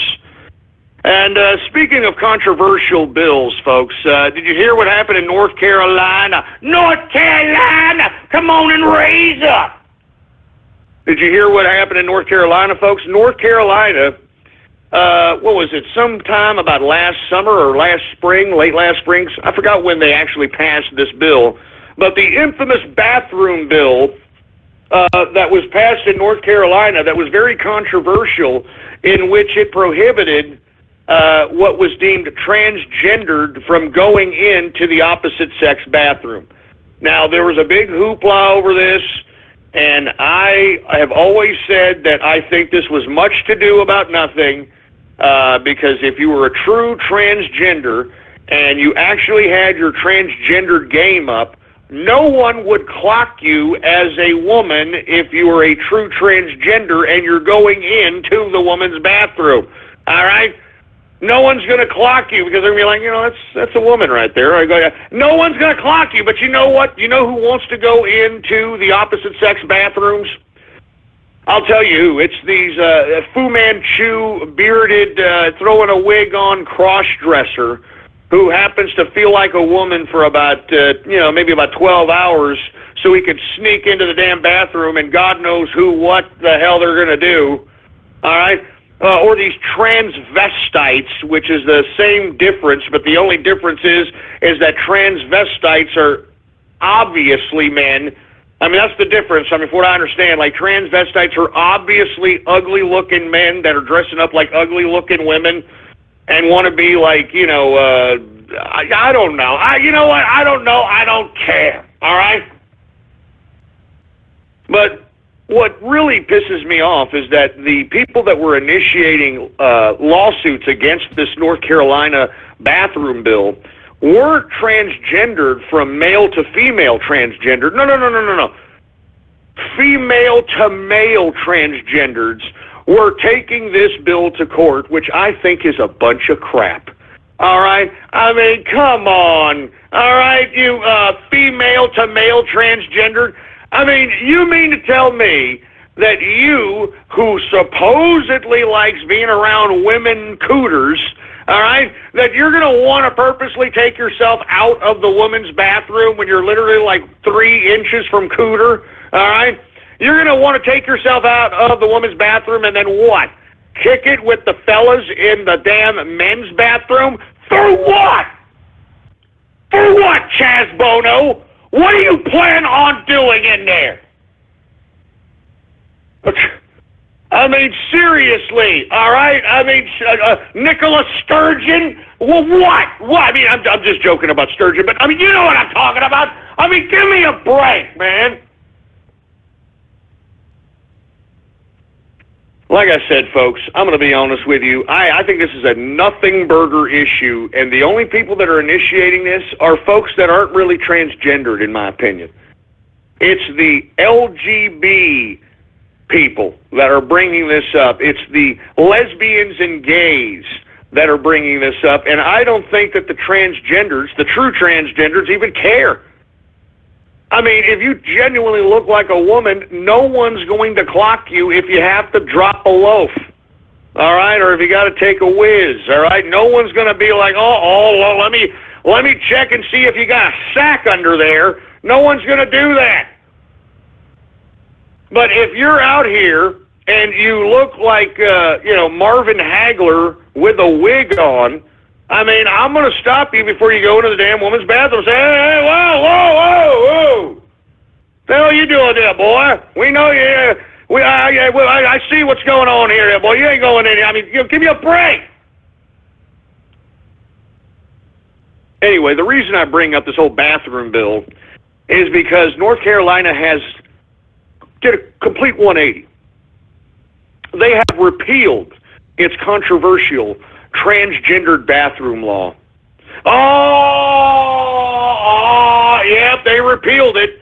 And you know something, folks? It had nothing to do with the fact that, it was hurting transgenders or the LGBTQ community or any kind of political pressure. No, you know what it came down to? Money.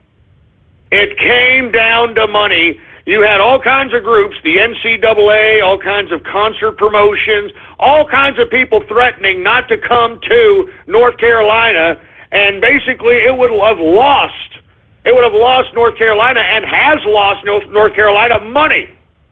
So that's what it all comes down to, man. That's what it all comes down to, money.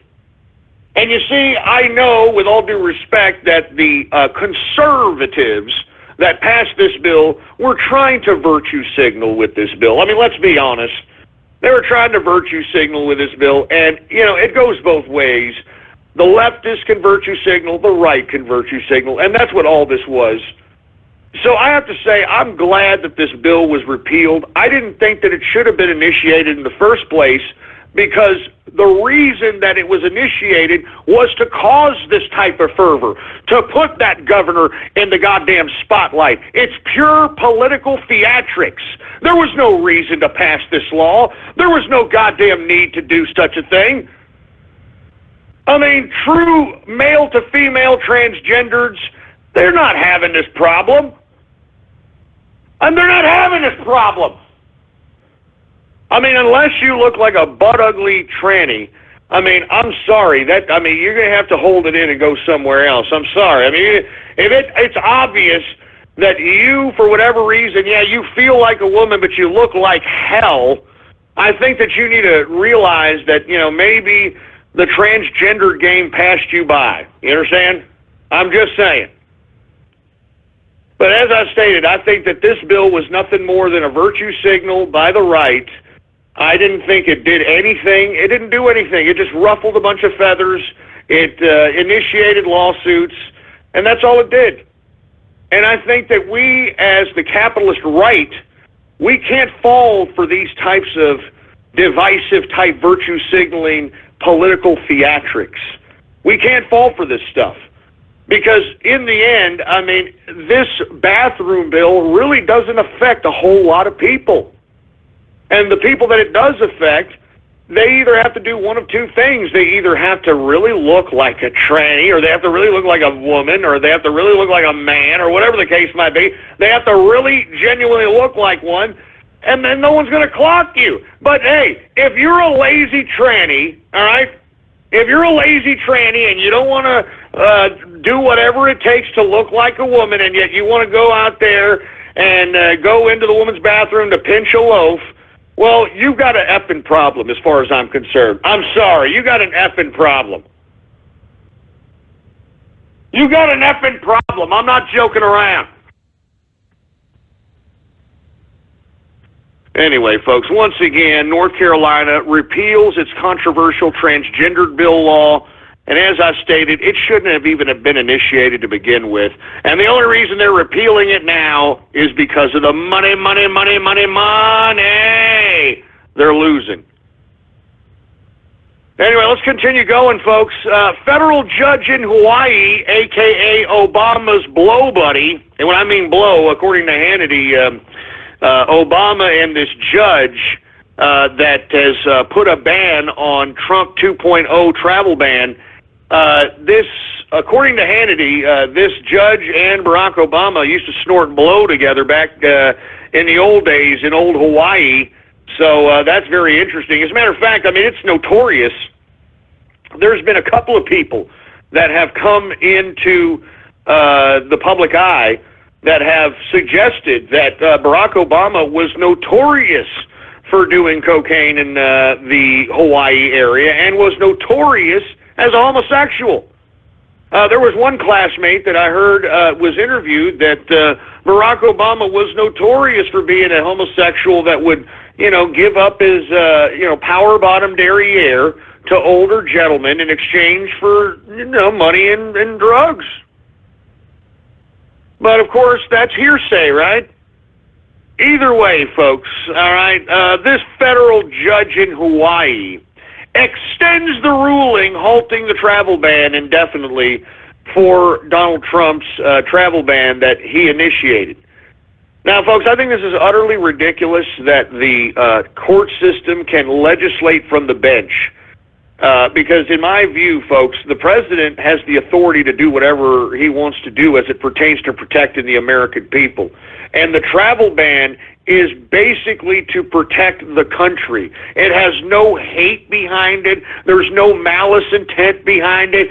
It's just because we're trying to protect America. We're trying to make America great again. But no, they spin this narrative. They spin this narrative into making it believe that if you want to protect the border and you want to protect this country from terrorists, that you are some kind of a racist. And that is not the case whatsoever.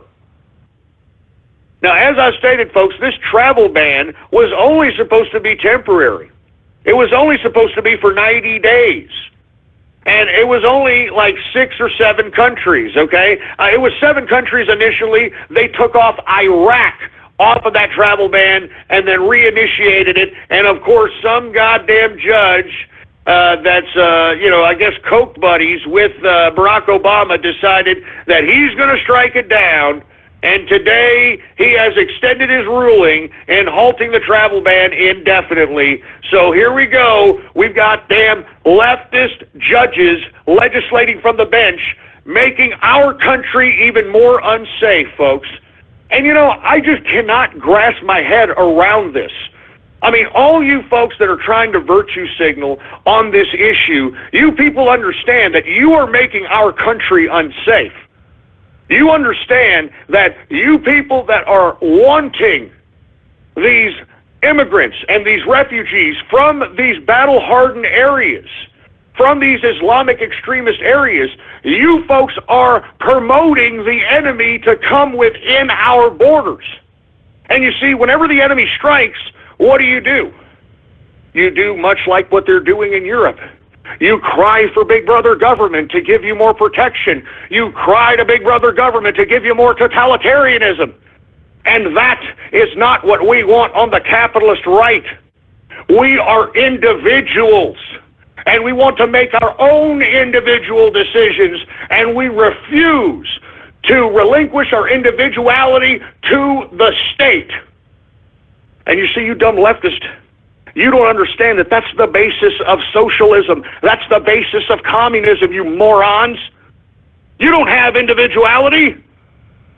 You idiots that are out here protesting. You idiots that are acting a fool in Antifa, promoting violence. You wouldn't be able to get to do that in a socialist or communist society. You wouldn't be able to have the choice to speak up against your government in a communist or socialist society. And that's how dumb you stupid people are in this country that promote communism, that promote socialism. That's how ignorant you people are. You don't understand that in a communist or socialist government, you have no choice. You have no rights. You have no right to go out and protest. You have no right to speak against the government, because under communism and socialism, you relinquish your individuality. You give up your individuality and you give it to the state, so that the state makes the decision on what you do for a living. The state makes the decision how much money you make for a living. The state makes the decision where you live. The state makes the decision for everything in your life. That is the premise of communism. That is the premise of socialism. And that's why, folks, the three adherents of the capitalist right, the three adherents is capitalism, liberty, and nationalism. And, of course, folks, we embrace difference. We embrace difference because the foundation of difference is individuality. You have to be an individual to partake yourself in capitalism, to be successful in capitalism. You have to make the right decisions to be successful in capitalism, and you have to have the liberty to do so. That's why I'm saying, folks,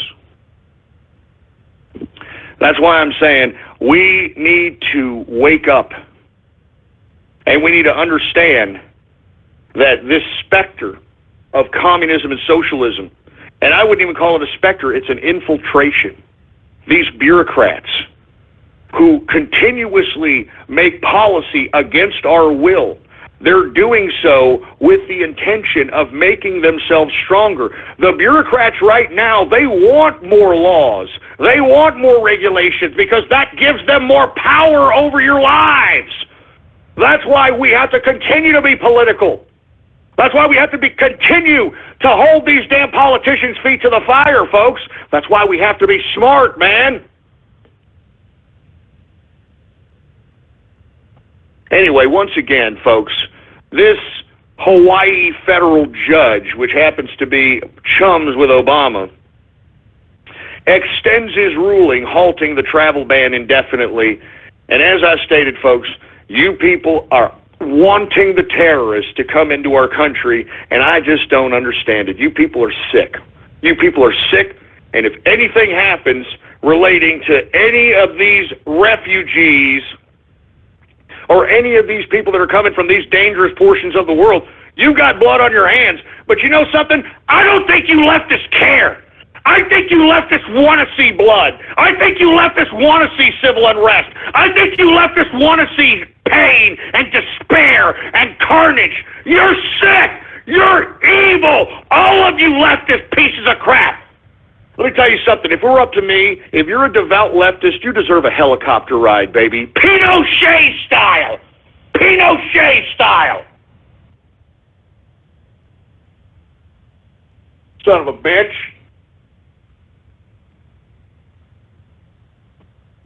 You can run, you can hide.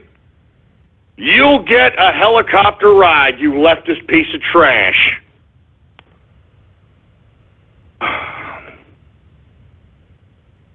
Anyway, let me continue going here. Once again, folks, federal judge in Hawaii, Obama's Coke buddy, extends the ruling halting the travel ban indefinitely. I'm talking about Trump's travel ban. And get this, all right?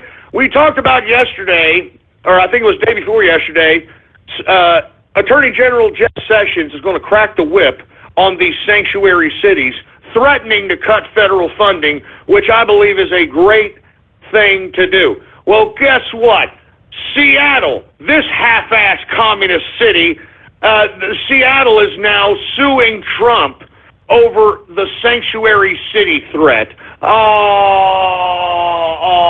I mean, do you people understand that these cities, these officials, they are taking these illegal immigrants and giving them a status that supersedes your American citizenry? Do you people understand that? Do you people understand that people that came into this country illegally, that broke the law, are now being put above American citizens? That's what all this represents. Do you people understand me? I mean, seriously. Do you understand me? I mean, I want to keep repeating this over and over and over again because I don't think there's people that are listening that truly understand what I'm saying here. Seattle, okay? The city of Seattle plans on suing the Trump administration over their sanctuary city threat. We talked about it a couple of days ago that the Attorney General, Jeff Sessions, threatens to cut federal funding from sanctuary cities. And, of course, sanctuary cities, folks, are cities that are allowing safe passage and safe roaming of illegal immigrants. So, folks, I am telling you this one more again. Seattle, Hawaii, and everybody else making rulings in favor of illegal immigrants and refugees, they now have said that those people's statuses, illegal immigrants and refugees, supersede the worth, supersede the value of American citizens. That's what it means. There's no ifs, ands, or buts about it. That's exactly what it means. And I'm telling you, this is a spit in the face to every American soldier that's serving to protect this country right now. You know that? Every American soldier that's out there protecting our country, that is a spit in their face. That now they've got people who come into this country illegally, their status in society supersedes America, supersedes American citizenry. Well, I hope that you folks are proud of yourselves. I'll tell you that right damn now. I hope you all are proud of yourselves, you virtue signaling pieces of trash. If you want my personal opinion, folks, if I were president, I would just go and arrest the city council of any city that wants to defy the federal orders of not allowing safe sanctuary of illegal citizenry. I would just go in and just arrest them because they are committing a crime against American citizens, and the government was sworn to protect us. And they're not protecting us by putting illegal immigrants who came here illegally on a higher pedestal, on a higher citizenry status than actual American citizens. So, I mean, I mean, you can try to rationalize this, you can try to think about this, but this is liberal lunacy at its finest, folks. Liberal lunacy at its finest. And that's why I'm saying leftism, liberalism, this extreme progressive left, communism, socialism, it's a disease, and it should be systematically removed like some goddamn freaking roach or rodent. I'm not kidding around. There's no rationalizing with these people. A lot of these people are groupthink mentality. So, to be honest with you, many of them would not have a life, would not have any self-worth, would not have any significance to life itself if they did not belong to this groupthink mentality of social justice warriorism, of leftism, of communism, of socialism. I mean, that's the basis of the glue that keeps these people together, that they're life losers. And they blame everybody else for their own bad decision-making. You get it? I mean, there's a common theme with people who are actual leftists and communists and socialists. These people are life losers who are blaming everybody else for their own bad decisions. And what are they advocating as a result? They're advocating everybody else relinquish their individuality, relinquish their own individualism, and give it to the state so everybody can be just as miserable as they are. Because that's really what socialism and communism is, folks. It's not giving everybody everything and being equal and having a goddamn utopia. It's about spreading the misery to the masses. That's what it's all about. It's about spreading misery to the masses. Unbelievable. Anyway, folks, look, this right off the hot wire here, and this doesn't look good at all. Breaking, Michael T. Flynn, General Michael T. Flynn has offered to be interviewed in the probe of Trump team's Russia ties in exchange for immunity? What the hell is this crap? Go ahead, let me go ahead and retweet that. Let me go ahead. This is right off the Wall Street Journal, folks. All right, breaking news here. Let me go ahead and give you a synopsis of what the hell it says here. It says, Michael Flynn offers to testify in exchange for immunity. Former National Security Advisor tells FBI, the House Intelligence and Senate Intelligence Committees he's willing to be interviewed in exchange for a deal. Why in the hell does he want a deal? Mike Flynn, President Donald Trump's former National Security Advisor, has told the Federal Bureau of Investigation and congressional officials investigating the Trump campaign's potential ties to Russia that he's willing to be interviewed in exchange for a grant of immunity from prosecution, according to officials with knowledge of the matter. There it is. According to officials with knowledge of the matter. Okay. All right. Yeah, here we go. I mean, look, I'll believe it when I see it, all right? But let's continue going, all right? As an advisor to Mr. Trump's presidential campaign and later one of Mr. Trump's top aides in the White House, Mr. Flynn was privy to some of the most sensitive foreign policy deliberations of the new administration and was directly involved in discussions about the possible lifting of sanctions on Russia imposed by Obama's administration. He has made the offer to the FBI and the House and Senate Intelligence Committee through his lawyer, but has so far found no takers, the official said. So, oh, man, they're playing hardball. This is, of course, according to officials, whatever the hell that means. Mr. Flynn's attorney, Robert Kellner, declined to comment. It wasn't clear if Mr. Flynn had offered to talk about specific aspects of his time working for Mr. Trump, but the fact that he was seeking immunity suggests that Mr. Flynn feels he may be in legal jeopardy following his brief stint as the National Security Advisor. Mr. Flynn was forced to resign after acknowledging that he misled White House officials about the nature of his phone conversation with the Russian ambassador to the U.S. during the presidential transition. Mr. Flynn's communication with the Russian ambassador, Sergei Kalisiak, whatever the hell his stupid Ruski name is, have been scrutinized by the FBI, which is examining whether Trump's campaign personally colluded with the Russian officials who are alleging to have interfered with presidential election, according to the current and former U.S. officials. Russia has denied the allegations. As a matter of fact, I think Putin said, read my lips. No, they didn't interfere with the United States elections. So once again, folks, I think this may be clickbait as far as I'm concerned. No one's even talking about it. No, and if he was trying to seek immunity here, they would have given it to him. Do you think that this guy wouldn't know where the bodies are buried? And this report out of the Wall Street Journal is claiming that there's no takers for this? You've got to be kidding me. You've got to be kidding me. So I wouldn't, I'd take this with a grain of salt, folks. You know what I mean? Take this with a grain of salt.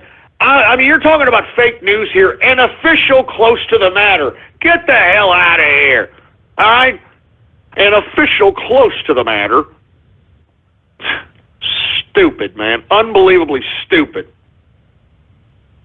Anyway, I was talking a little bit once again about how Seattle plans on suing the administration over the sanctuary city threat, which I think is ridiculous.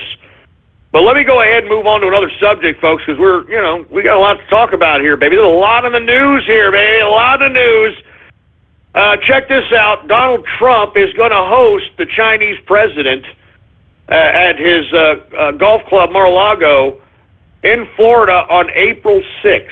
So that should be a very, very interesting meeting, to say the least, because this is going to tell whether or not if Trump can actually have and still has the magic of the art of the deal.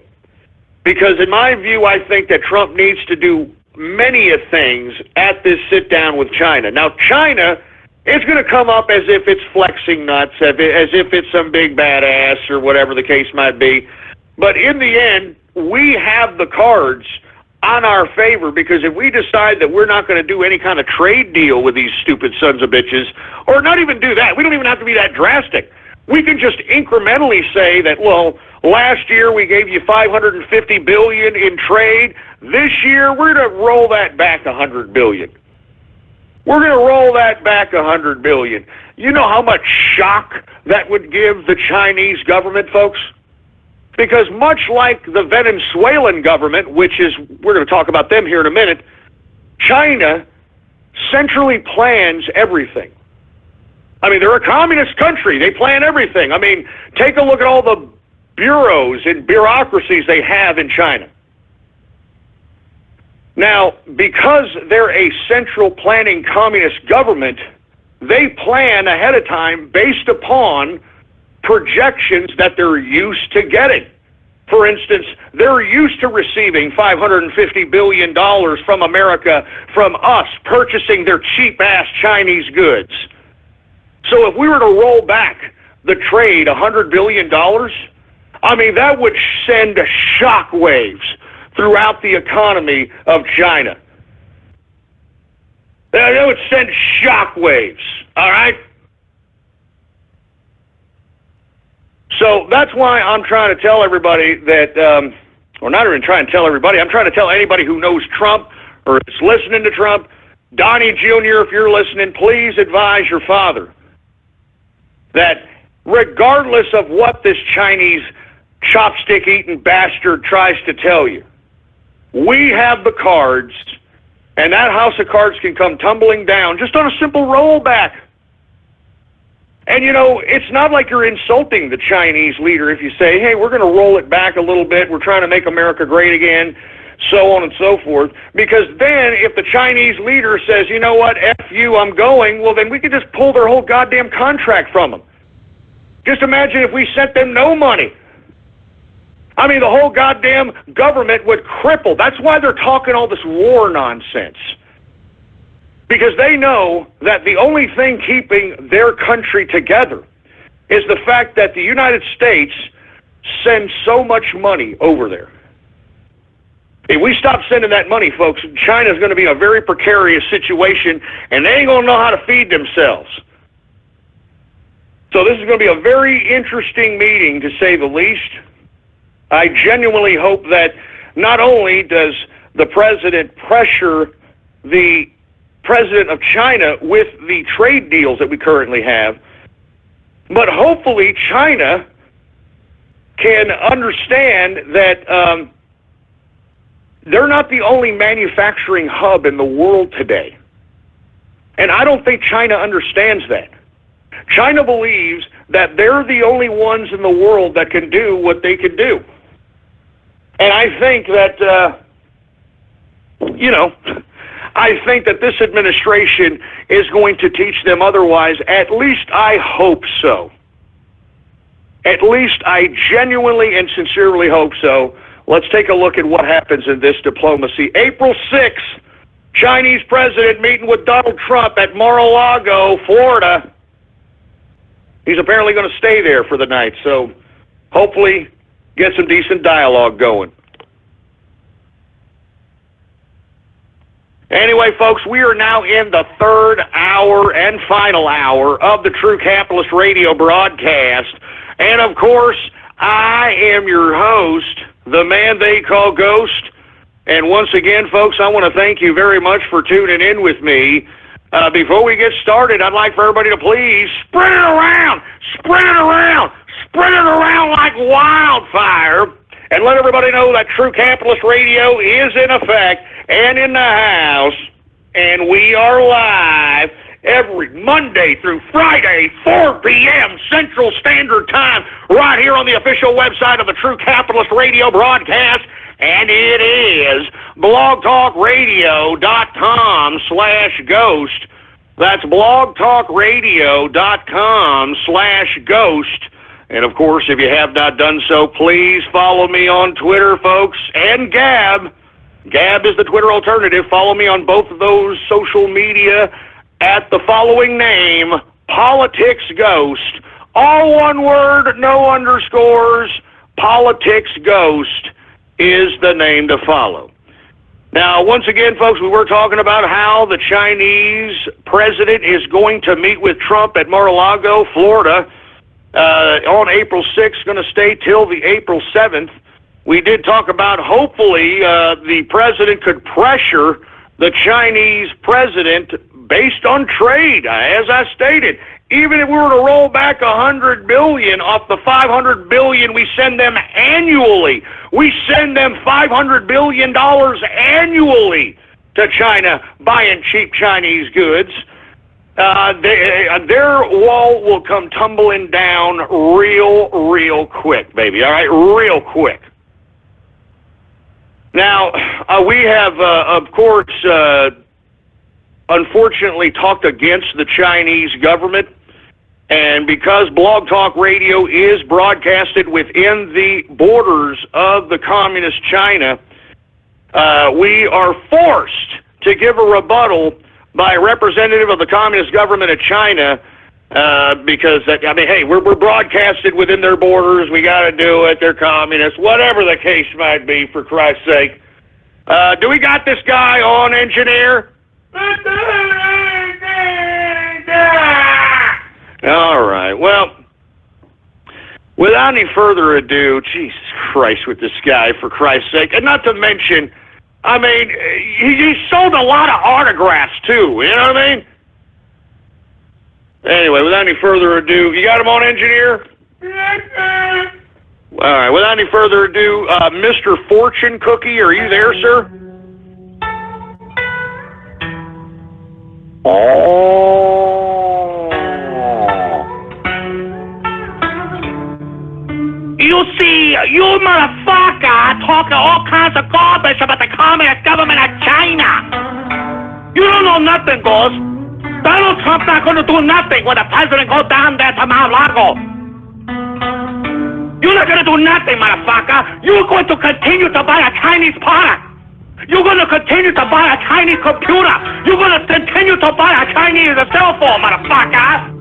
And there's nothing you American stupid motherfucker can do about it. No. There's nothing you can do about it, motherfucker. So I warn all you Americans.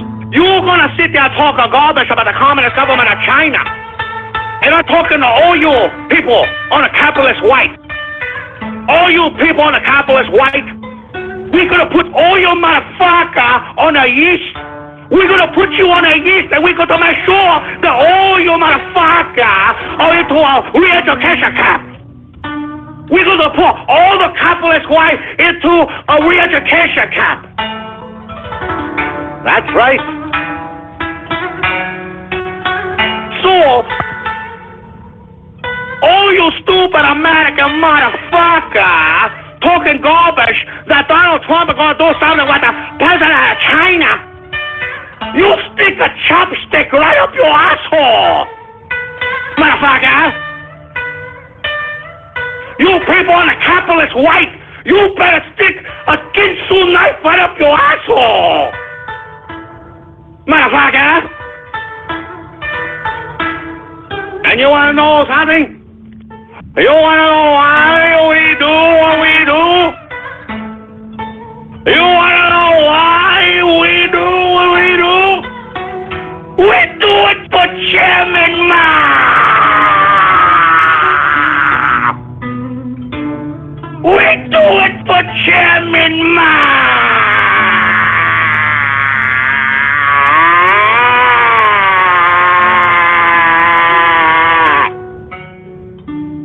We do it for Chairman Mao!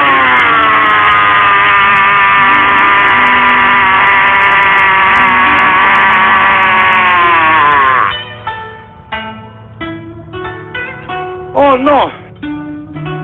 Oh no, my stomach hurts. Oh no! Oh no!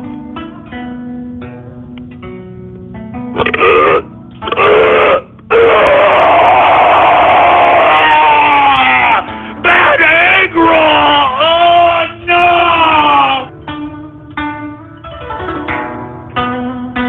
I got nothing else to say. I am Mr. Fortune Cookie. Thank you very much.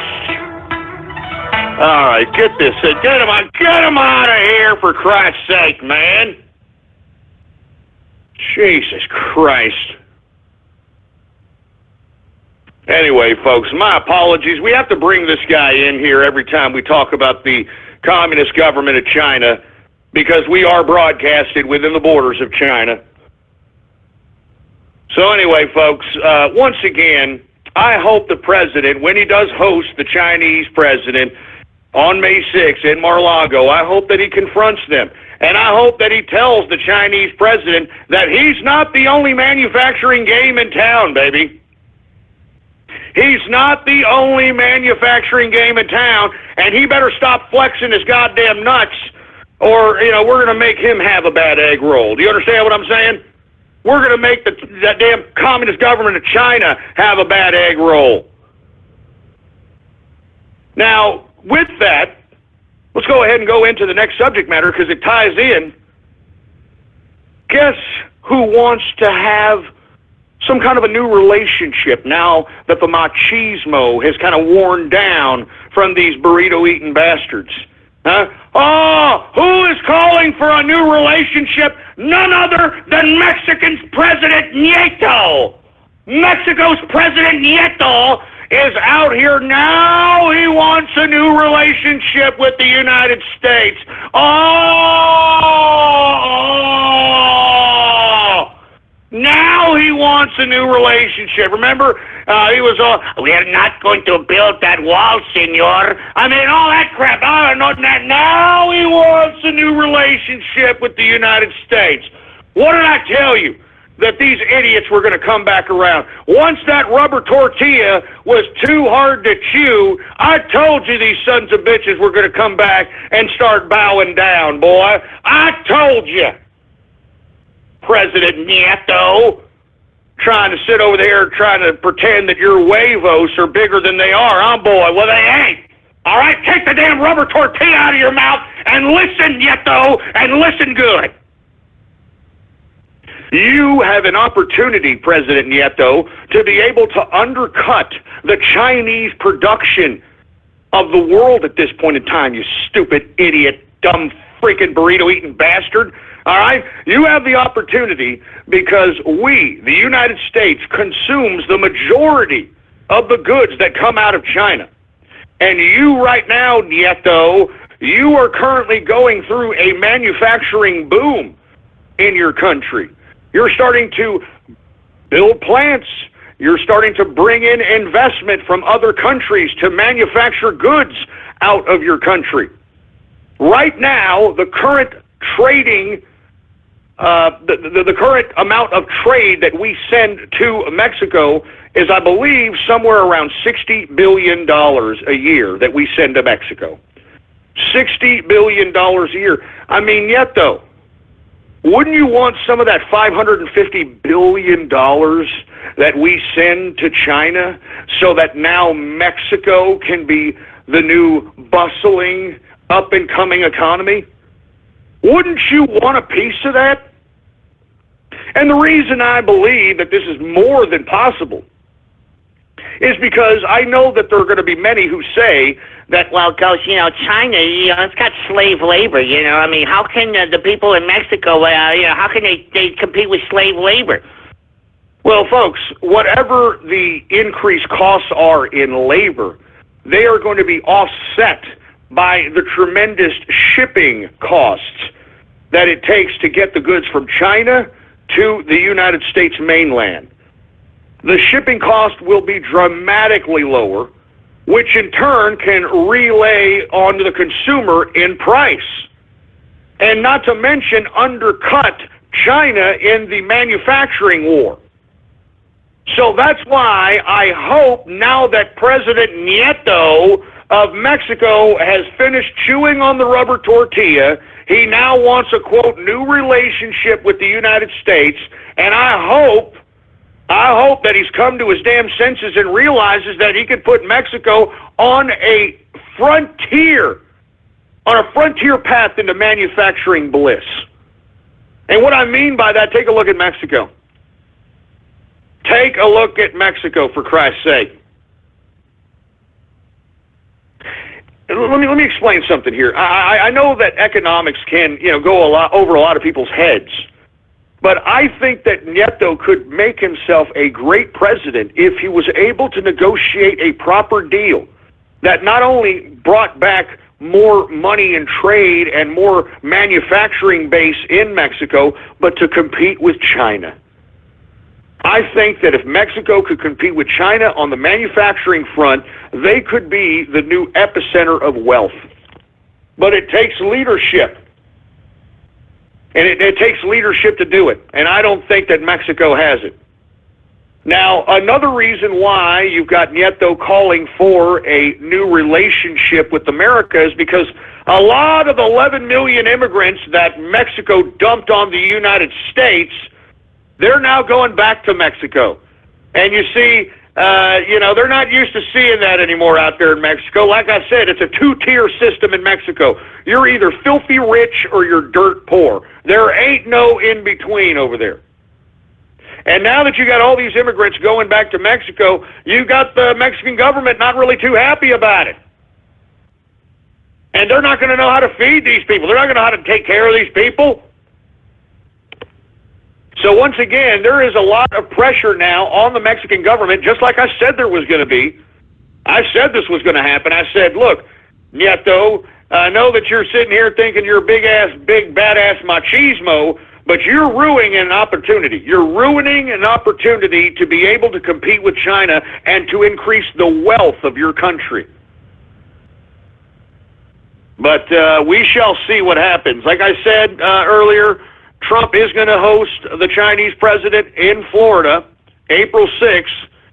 At the same time, you've got Mexican President Peña Nieto now wanting to seek a new relationship with the United States. And I think that he's under pressure. He has to. I mean, all this wall nonsense, you got to get over it, all right? You idiots got to get over it. You morons in Mexico got a wall with your border with Guatemala, So for you to sit over here and try to thumb your nose at us because we're trying to protect our border, you people are a bunch of unadulterated goddamn hypocrites. All right? You're hypocrites. So shove all this wall rhetoric right up your goddamn burrito-eating poop chute and start coming to the negotiating table with America with real, actual negotiation and not a bunch of rhetorical nonsense. Jesus Christ, man. Anyway, let's continue going, folks. All right, we're running a little bit out of time, but it's all good. We're making good time here, baby. We're making good time.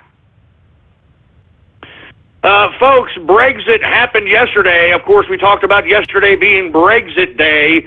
Today, the UK publishes the Great Repeal Bill, in which it's going to restructure Britannia's laws to officially replace EU's laws, the European Union. I mean, that's just great. Isn't this great, folks? I'm sure everybody that's listening to me in Britannia, there's a certain element of pride going on. I mean, don't get me wrong. You go to London stand, there's a lot of cuckold connoisseurs just walking around out there.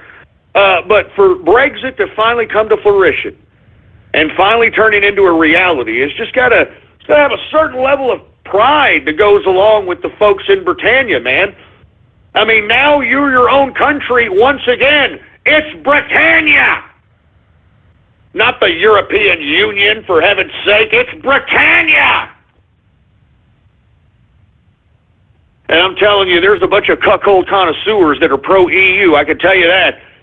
I mean, and look, I know I keep bringing up the whole Nicola Sturgeon thing, but I mean, don't you think, listen, call me a sexist, I don't care, whatever.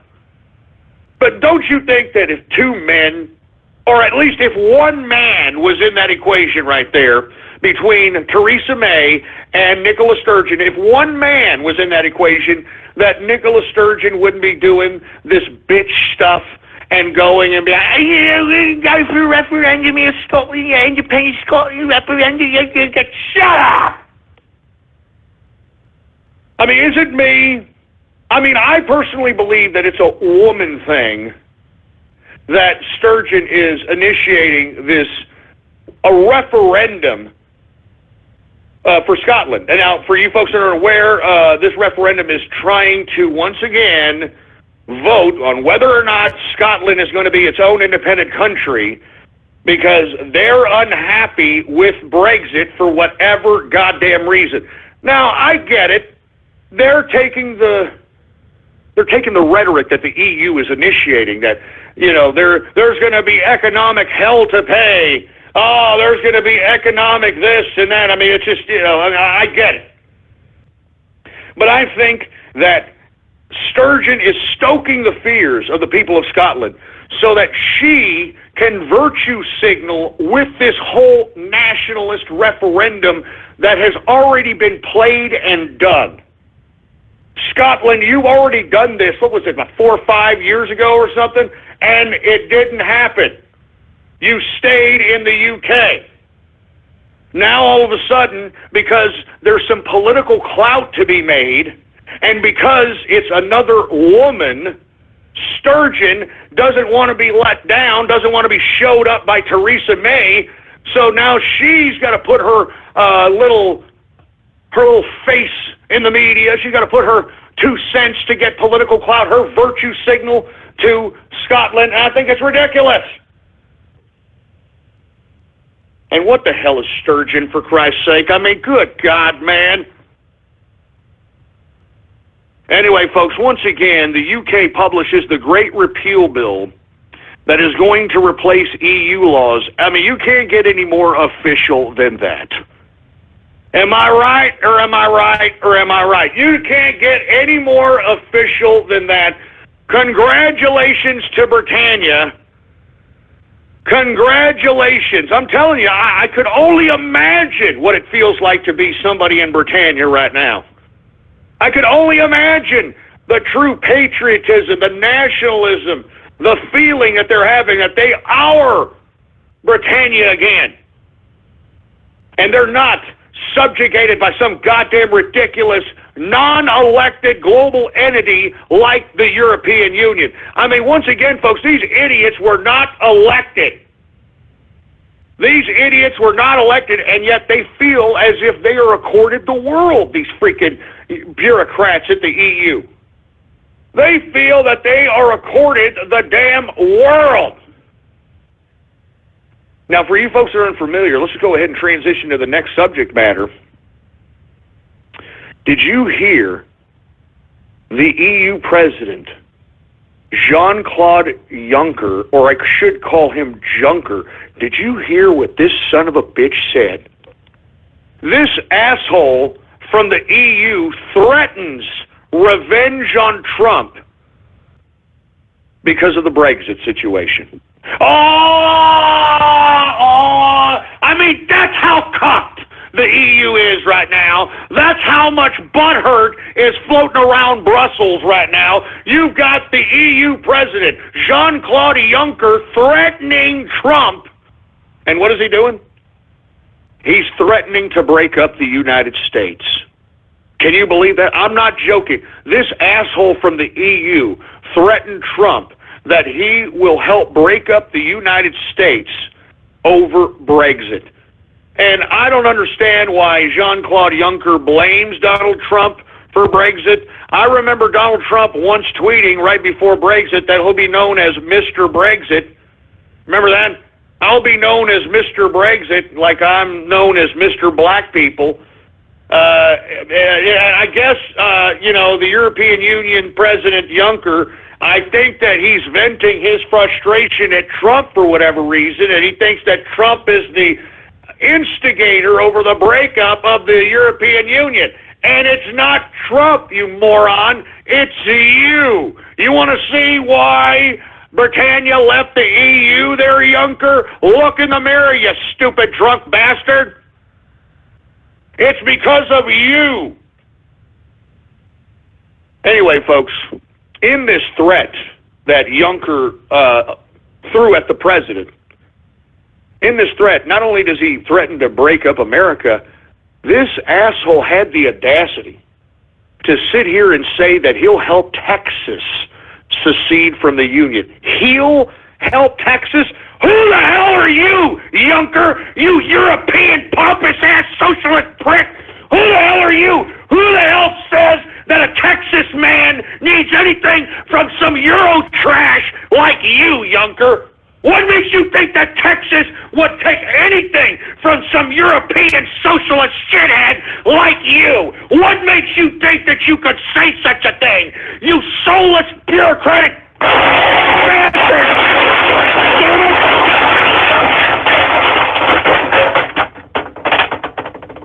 How dare you, Juncker? How dare you? You're threatening my president? You're threatening my country? Screw you, Juncker! You and the rest of your bureaucratic European Union are not elected. You people are totalitarian treasonists. You committed treason on all the nation states that belong to the European Union. That's why Britannia left. Britannia left because you are unelected scum. You're Euro trash. Son of a bitch. Screw you, Juncker. Texas don't need no Euro trash like you, especially socialist Euro trash like you, Juncker. Don't goddamn Euro trash. Don't say Texas out of your Euro cup mouth again there, Juncker. Do you understand that, boy? And that's coming from a real Texan. Don't you dare say Texas out of your goddamn mouth. Son of a bitch. I spit on freaking Jean-Claude Juncker. I spit on the EU. Puh! Give me the mic. Give me the mic. Yeah, like Texas wants to join the EU, for Christ's sake. Yeah, that's great. Now, I also heard that he talked about Ohio in the same breath, too. Why, oh, did I ever leave Ohio? I mean, can you believe this bastard, for Christ's sake? This asshole, for making a threat to the United States like that, he should be taken out, in my view. I'm sorry. I'm not joking around. If I was president, you know what I would do? I would send a drone with my cell phone and just eliminate that stupid idiot. Remove Euro trash! I'm not even joking. How dare you, Juncker, you unelected globalist bureaucrat, how dare you sit here and make a threat to our sovereign nation? How dare you try to speak for Texas? How dare you try to speak for Ohio? You don't speak for none of us, you stupid Euro piece of trash! I can't believe this, man. How dare you see what I'm saying about these globalists? Do you see the hubris? Do you see the arrogance, for Christ's sake? How dare this Euro trash sit here and try to threaten our country? He should be taken out. I'm not joking around. That is a direct threat. Remember, the European Union is trying to get its own army, and it's currently doing that as we speak. And now, did you hear, I think I reported on this a few weeks ago, the EU wants its own nuclear weapons. Yeah. The European Union wants its own nuclear weapons. Oh, that's going to be great, isn't it? I mean, you got a maniac like Jean-Claude Juncker threatening the United States of America, and what, you want this asshole to have nuclear weapons too? Oh, God, man, I'm telling you, I was so pissed off when I heard that Juncker was talking trash to my president and claiming that he would help Texit. And listen, the only reason that us here in Texas were talking about seceding from the Union was because we knew that if Hillary Rotten Clinton was elected president, that Texas was doomed, and we might as well stand fighting than serving on our knees. That's how we think about it out here in Texas, boy. I mean, and this is why I keep telling you, folks, communism is globalism. Globalism is communism. Only a communist dictator would say such a thing like Jean-Claude Juncker said and threatening America. Only some tyrant that thinks that he's the dictatorship of the proletariat would say such a ridiculous thing.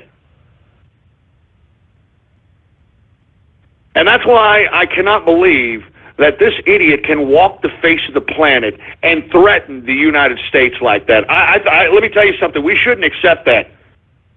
I'm tired of people thumbing their nose at the United States. You know, I'm tired of people thinking that, we're just a bunch of chumps and that they can sit here and threaten us with war, threaten us with whatever. I'm tired of it. I'm telling you, Jean-Claude Juncker should be removed, all right? In more ways than one, and as far as I'm concerned. How dare you say Texas out of your stupid Euro trash mouth? You don't even know the first thing about Texas, you piece of trash. You don't know the first thing about what it takes to be a Texan, you Euro cup piece of garbage, you four-eyed drunkard piece of crap. How dare you use Texas in threatening the United States of America? Do you understand that, you pickled prick, turkey tit, phallic fluffing, belch breathing, used urinal cake curator, pedophile, priest probing, chicken skin sack sucking, anal secretion loving, socialist slong head sucking, piggish power bottom dog farting face, cuckold connoisseur having, animal bag cleaning, speaker fingering, trans testicle turd burglar, piece of goddamn Eurocock trash. Yes!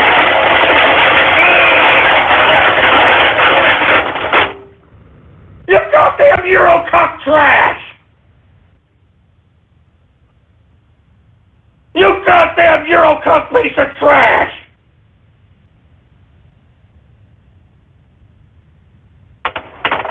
Remove Euro trash! Remove globalist Euro trash!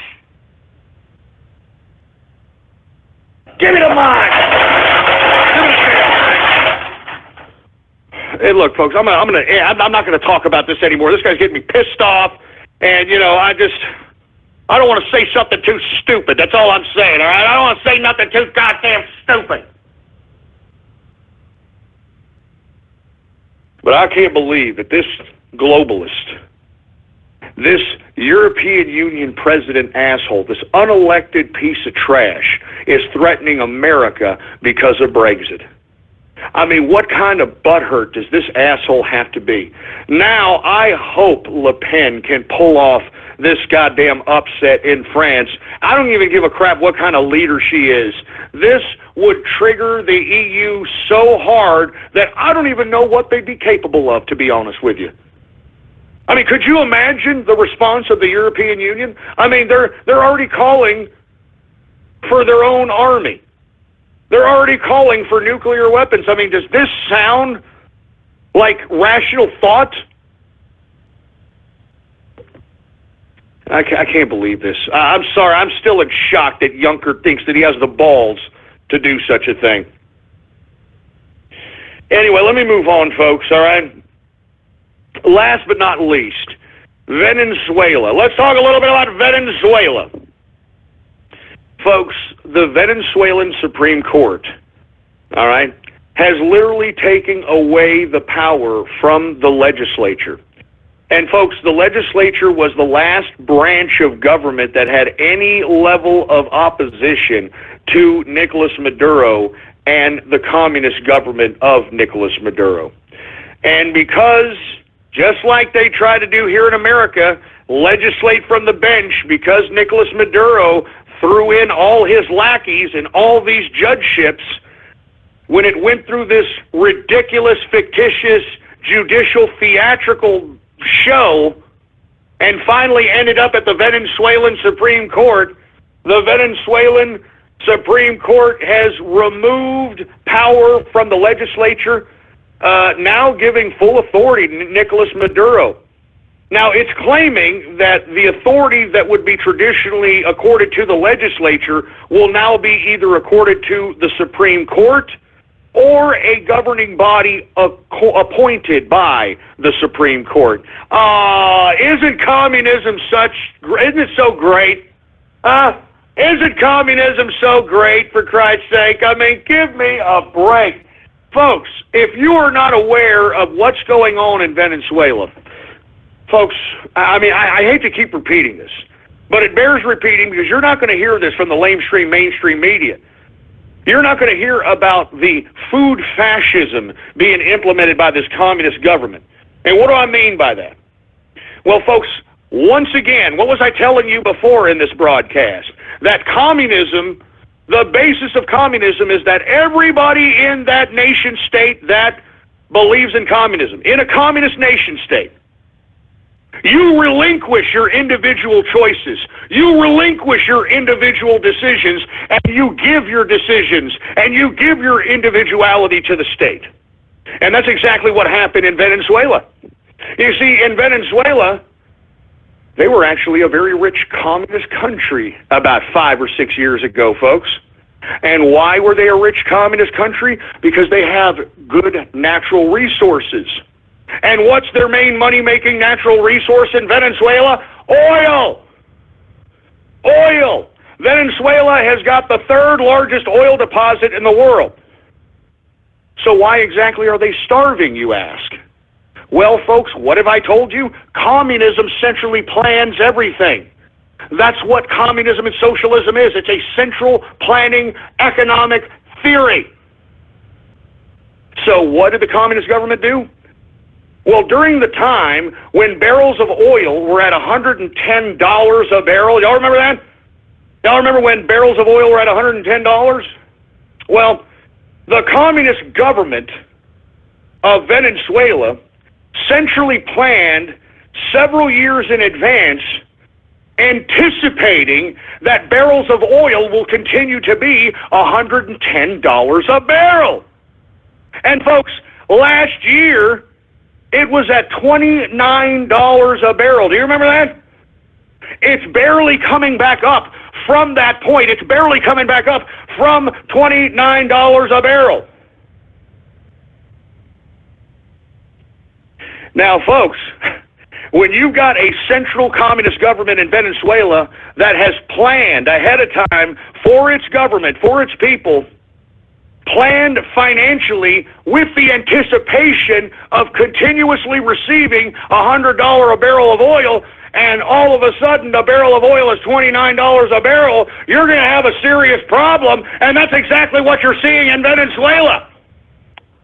What you're seeing in Venezuela is proof that central planning is incompetent. It's proof that central planning and communism and socialism is corrupt.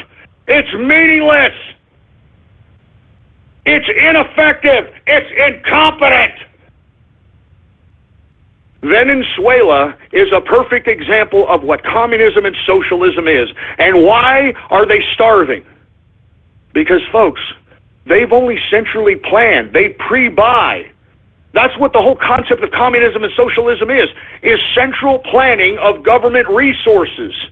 And because barrels of oil are no longer $100 a barrel, that's why Venezuela is in a very precarious situation. That's why it doesn't have the food it needs to feed its country. That's why it doesn't have the medical supply it needs to heal its country. That's why it doesn't have the sufficient amount of electricity that it needs to fuel the country.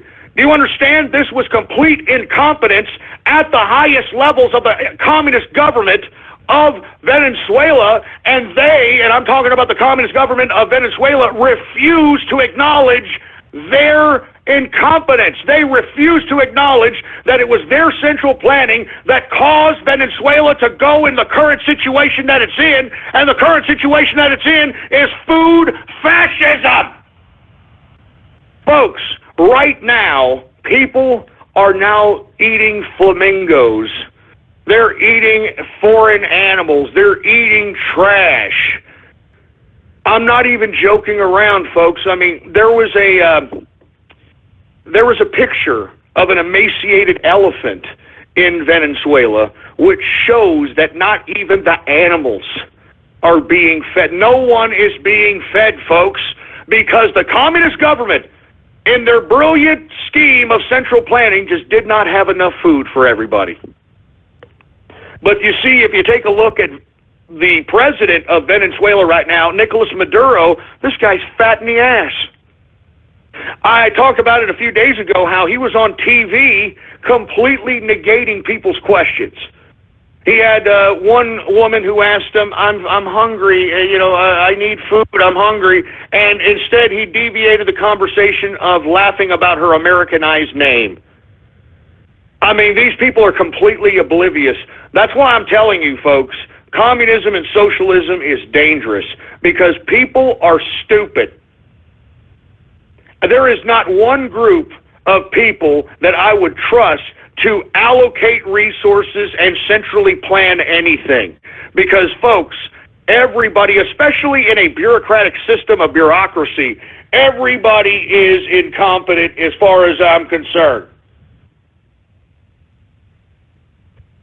So as I'm stating, folks, okay, that is the reason why people are starving in Venezuela. They're starving in Venezuela because of communism or socialism, however you want to look at it. I know you idiot, dumb leftists want to claim that there's a difference. There is no difference. It's the same concept of central planning of economics. They're both economic theories, you morons, as much as you idiots on the left in communism and socialism try to claim that capitalism is so bad, it's evil, and capitalism is so evil. Nah. Hey, idiots. Communism is an economic theory. It's pure economics. That's the basis of communism, you moron, is the central planning of economics. Hence why, you know who was pro-central bank? Karl Marx. Read Das Kapital. Central bank, central planning. You understand? So that's why I'm saying, folks, anybody who tries to holler this nonsense about, communism and socialism is so great and I love it, and why don't you tell them about Venezuela? And folks, even in communist countries, you have to show to Mr. and Mrs. Joe Sixpack of that country that there's still some kind of a theatrical system of law and order. And that's what this Supreme Court ruling here in Venezuela was trying to persuade the people. They're trying to sway the people that the legislature has become corrupt and can't be trusted, and now they've taken power away from the legislature and have given it all to Maduro. Well, I take that back. If you read their decree, they claim that they, the Supreme Court, can now act as the legislature, or they can appoint whoever the governing body is that can act as the legislature. And of course, folks, the Supreme Court and everybody in the court system, all a bunch of lackeys of Maduro. This is what all this communist grap is all about. And it's eerily similar to what Obama has done to the current administration and Donald Trump. Look at all these judges that are now legislating from the bench. You see, this is the same crap, different plate. Look at what happened to Venezuela. Their Supreme Court took away power from the legislature. You don't think that could have happened here in America? Given the fact that if we would have had a Hillary Rotten Clinton elected, they would have dominated, and I'm talking about the liberal, leftist, communist, globalist scum, they would have dominated the Supreme Court. You don't think that what Venezuela did here today, it wouldn't have been possible here in America? You got another thing coming, boy. You got another thing coming. So anyway, once again, Venezuela Supreme Court takes away power from the legislature in a very precarious time, folks. And as I stated, that whole country is starving to death. And no one in the world has given a two craps about it. You know that? Now, granted, they did voluntarily allow communism to assert itself in its country. And I know there's many people right now that are thinking that, hey, Ghost, you know, they wanted to be communists, so they get what they get.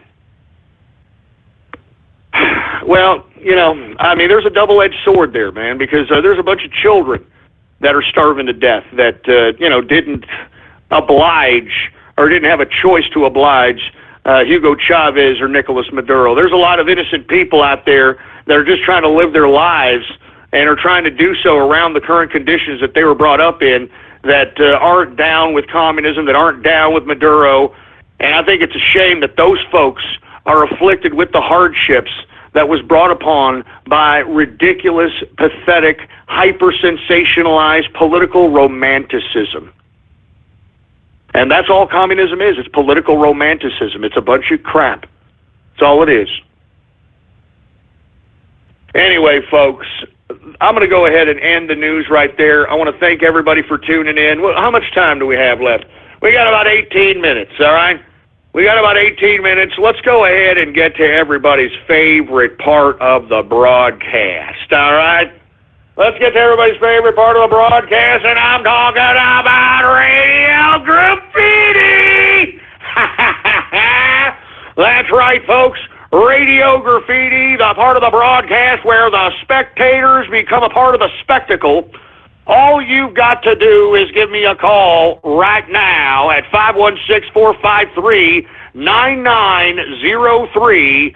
And when I call on your area code, you've got exactly 3 to 4 seconds to say whatever it is that's on your mind. That's why we call this Radio Graffiti, all right? And by the way, you know, people are showing me that there was actually like a helicopter ride shirt. I think that helicopter ride shirt sucks, so I think I might throw one out. I'm not too sure yet, all right? I might throw one out. We'll see what happens for tomorrow. Baller Friday tomorrow. We'll see what happens, all right? We'll see what happens. All right? Anyway, folks, hey, do we got any goddamn Radio Graffiti callers here, engineer?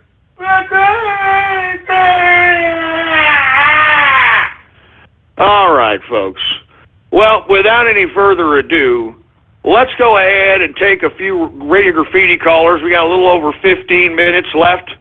Let's go ahead and take some Radio Graffiti callers right now. All right, and hopefully you idiots don't piss me off. because I'll end the broadcast. I'll end the broadcast early. Do you understand me, you troll terrorists and cyber vermin? Don't come at me! Don't come at me, bro! Anyway, we've got Anonymous, Radio Graffiti. We've got Pylons, Radio Graffiti. I'm going to throw Templeton under the bus. Beat. Shut your stupid, stinking, smelly salmon hole! Woo! Man, you know what? Shut up. That's not funny, man. Don't make fun of my dog. All right? My dog is a nice dog. Leave him alone, all right? He sits here. He's patient. He listens to me do the show, all right? Leave Templeton alone! Son of a bitch. Anonymous, Radio Graffiti. Sell water filter merch. Sell water filter. Well, wait a minute. Water filter merch? Get the hell out of here. It's bad enough that, believe it or not, I host the Saturday Night Troll Show at 5:30 p.m., folks, every Saturday. Those folks actually want me to sell my kids' merch. My kids, baby! They want me to sell my kids' merch, baby! So that's very interesting, to say the least. How about Anonymous? Radio Graffiti. My name is Cleveland. All right, we get it. How about Anonymous? Radio Graffiti. With my new. Oh, that's great. That's just great. Real funny. Real funny. How about Anonymous? Radio Graffiti. Radio Graffiti.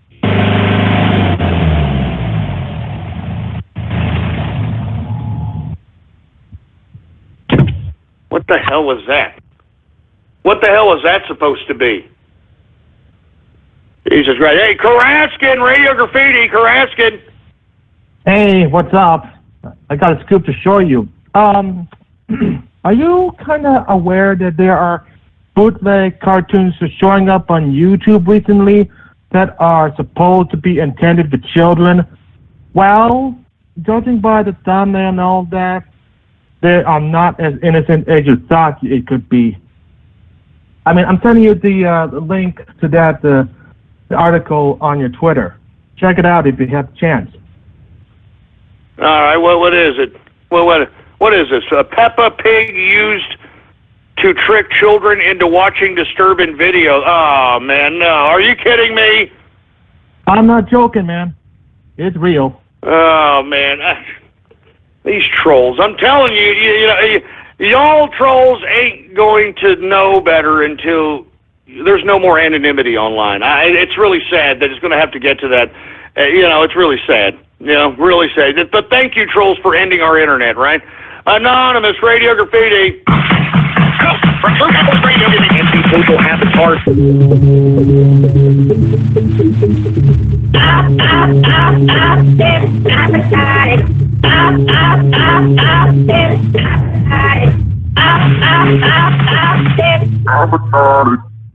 What bunny for potato? Yay! My favorite color's clear. Yay! My favorite number 0. Yay!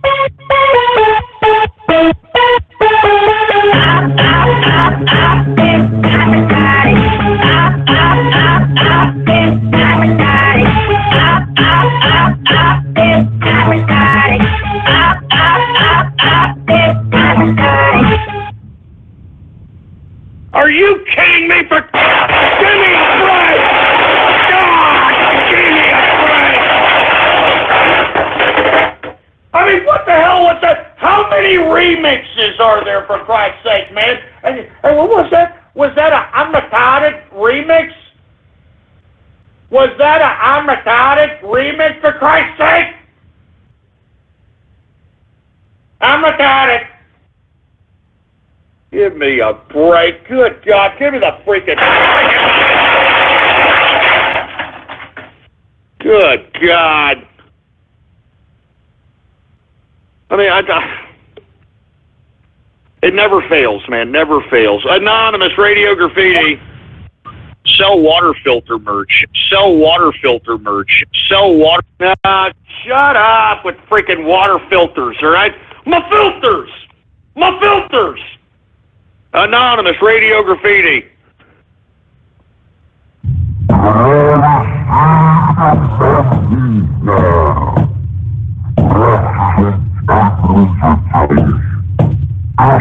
man, get this satanic crap out of here. Get out of here!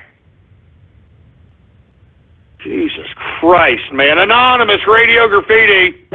We got 8 equal radio. Fuck it, Graffiti!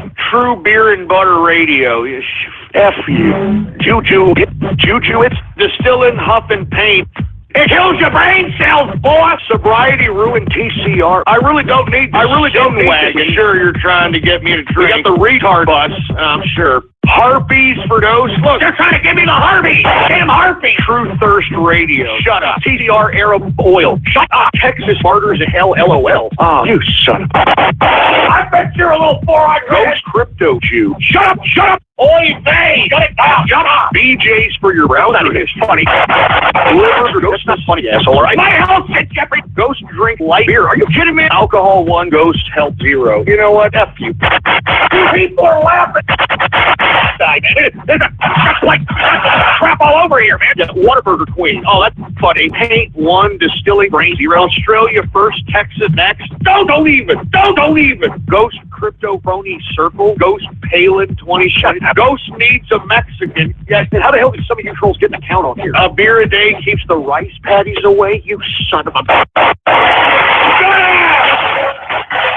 I can't get away from these trolls, man. I can't get away from these trolls. I am dying. I am fucking dying.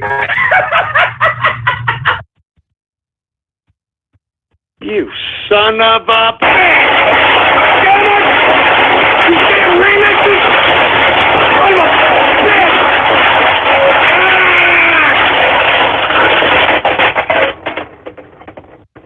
You son of a bitch, man. How many remixes are out here on these internets about me, man? How many remixes are there? Jesus Christ, man. I mean, I'm serious. I mean, did you all hear that? You know what? We got like 9 minutes left. Give it up.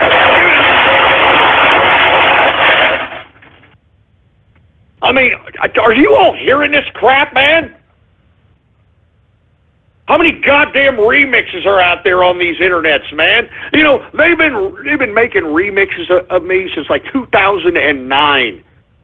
You got that? Jesus Christ. 808 Radio Graffiti. Yo, this is Kuna Kaplis here. I've just been recently added into Tub Guy's Cult of Personality. Why don't you join us so that way I can be in Tub Guy's tub for a whole 3 hours? Oh my.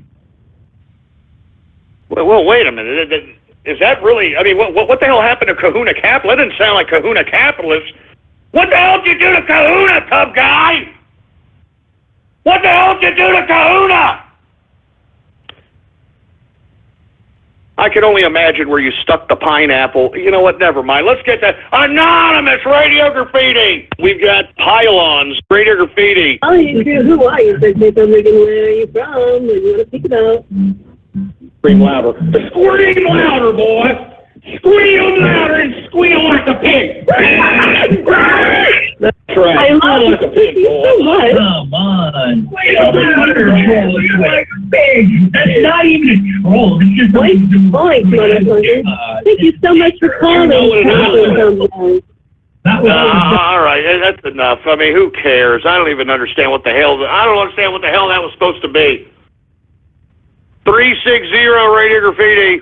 It's about time for everybody's favorite part of the broadcast, and I'm talking about the goddamn cripple in the wood chipper. What the hell's going on here? Oh, Christ! Oh, Christ!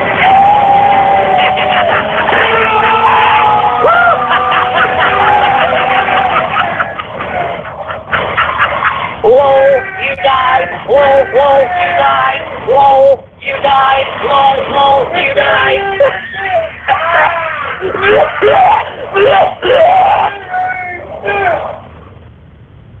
I mean, man, I'm throwing cripples in the wood chipper.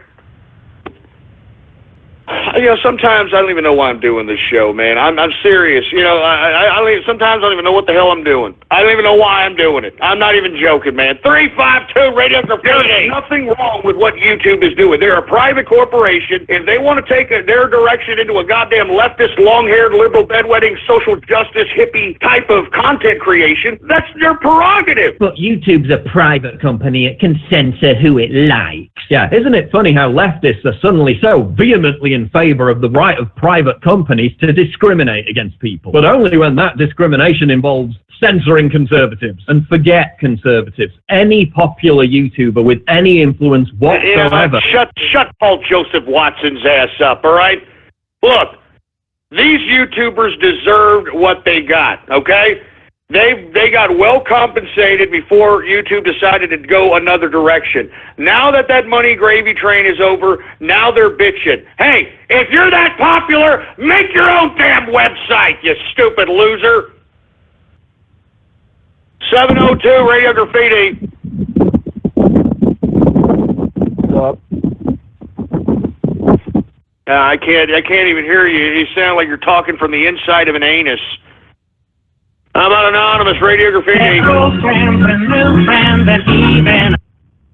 Yeah, we get it. All right. How about 308 Radio Graffiti? Hold on, here it comes.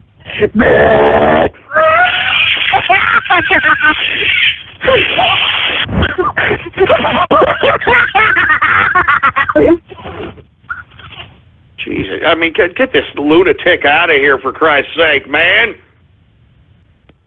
I'm kind of a sick pervert. How about 713 Radio Graffiti? Hola, Señor Ghost. I'm here to be your personal little Mexican. Here to serve you your cerveza para que se le olvide que peleó en la guerra de Vietnam. Oh, yeah. ¿Tú hablo español? Sí, ¿cómo está? Feliz día. ¿Cómo está? Sí. ¿Quieres su cerveza? ¿Tú quieres chingazo? ¿Tú quieres... Hey, ¿tú quieres chingazo with este mero más chingón? Oh, you want to fight me, Sir Ghost? Yeah, te miro, te mato, puto. Yo tengo pistola aquí abajo, güey. Simón, aquí, I got, the cohete. I put the cohete in tu cara. Órale, vato, come on, let's go. San Juan, all right, get this burrito-eating idiot. Get him out of here! This illegal immigrant off, for Christ's sake, man. There's a lot of Mexicans walking around out here in Texas, man. You got to know a little bit of Spanglish. How about Distilling Capitalist Radio Graffiti?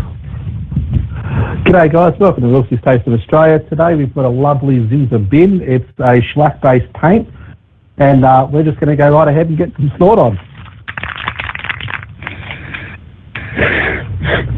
No, Distilling, stop huffing paint! Stop huffing paint like the Huffington Post or some crap! Stop it! Good God, look, we're not promoting huffing paint here, all right? Jesus Christ. How about 647 Radio Graffiti? We got both in the house. No, Distilling, stop huffing paint! Stop huffing paint! Stop huffing paint! Stop huffing paint! Stop huffing paint! I just freaking said that! God damn it, I just freaking said... Jesus Christ, man. Look, I'm only going to take a couple more. I can't take this anymore, man. Let's become a bathhouse Thursday. I can't take it. Anonymous Radio Graffiti. I found a place. Yeah, get out of here. How about 614 Radio Graffiti? Ghost, I convinced Kahuna Capitalist that if he should ever meet you, he should cover you in semen like Mount Kilauea covers the landscape in lava. Oh, my. You sick bastard. You son of a bitch! You're sick! You're a sick punk bastard!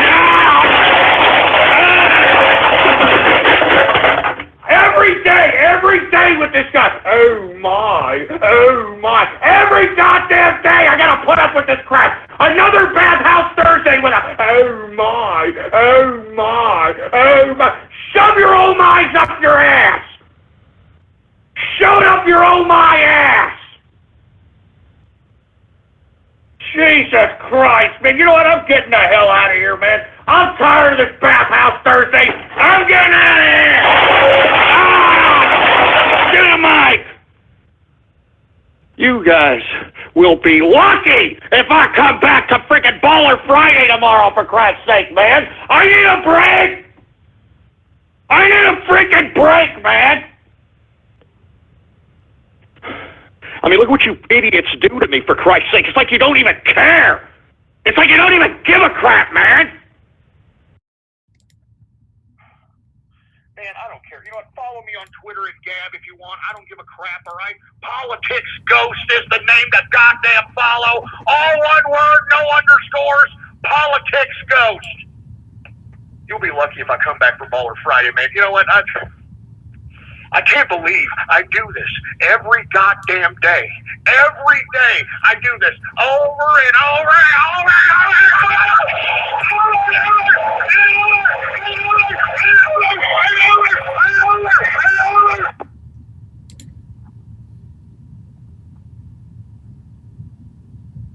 Thank you for using Blog Talk Radio.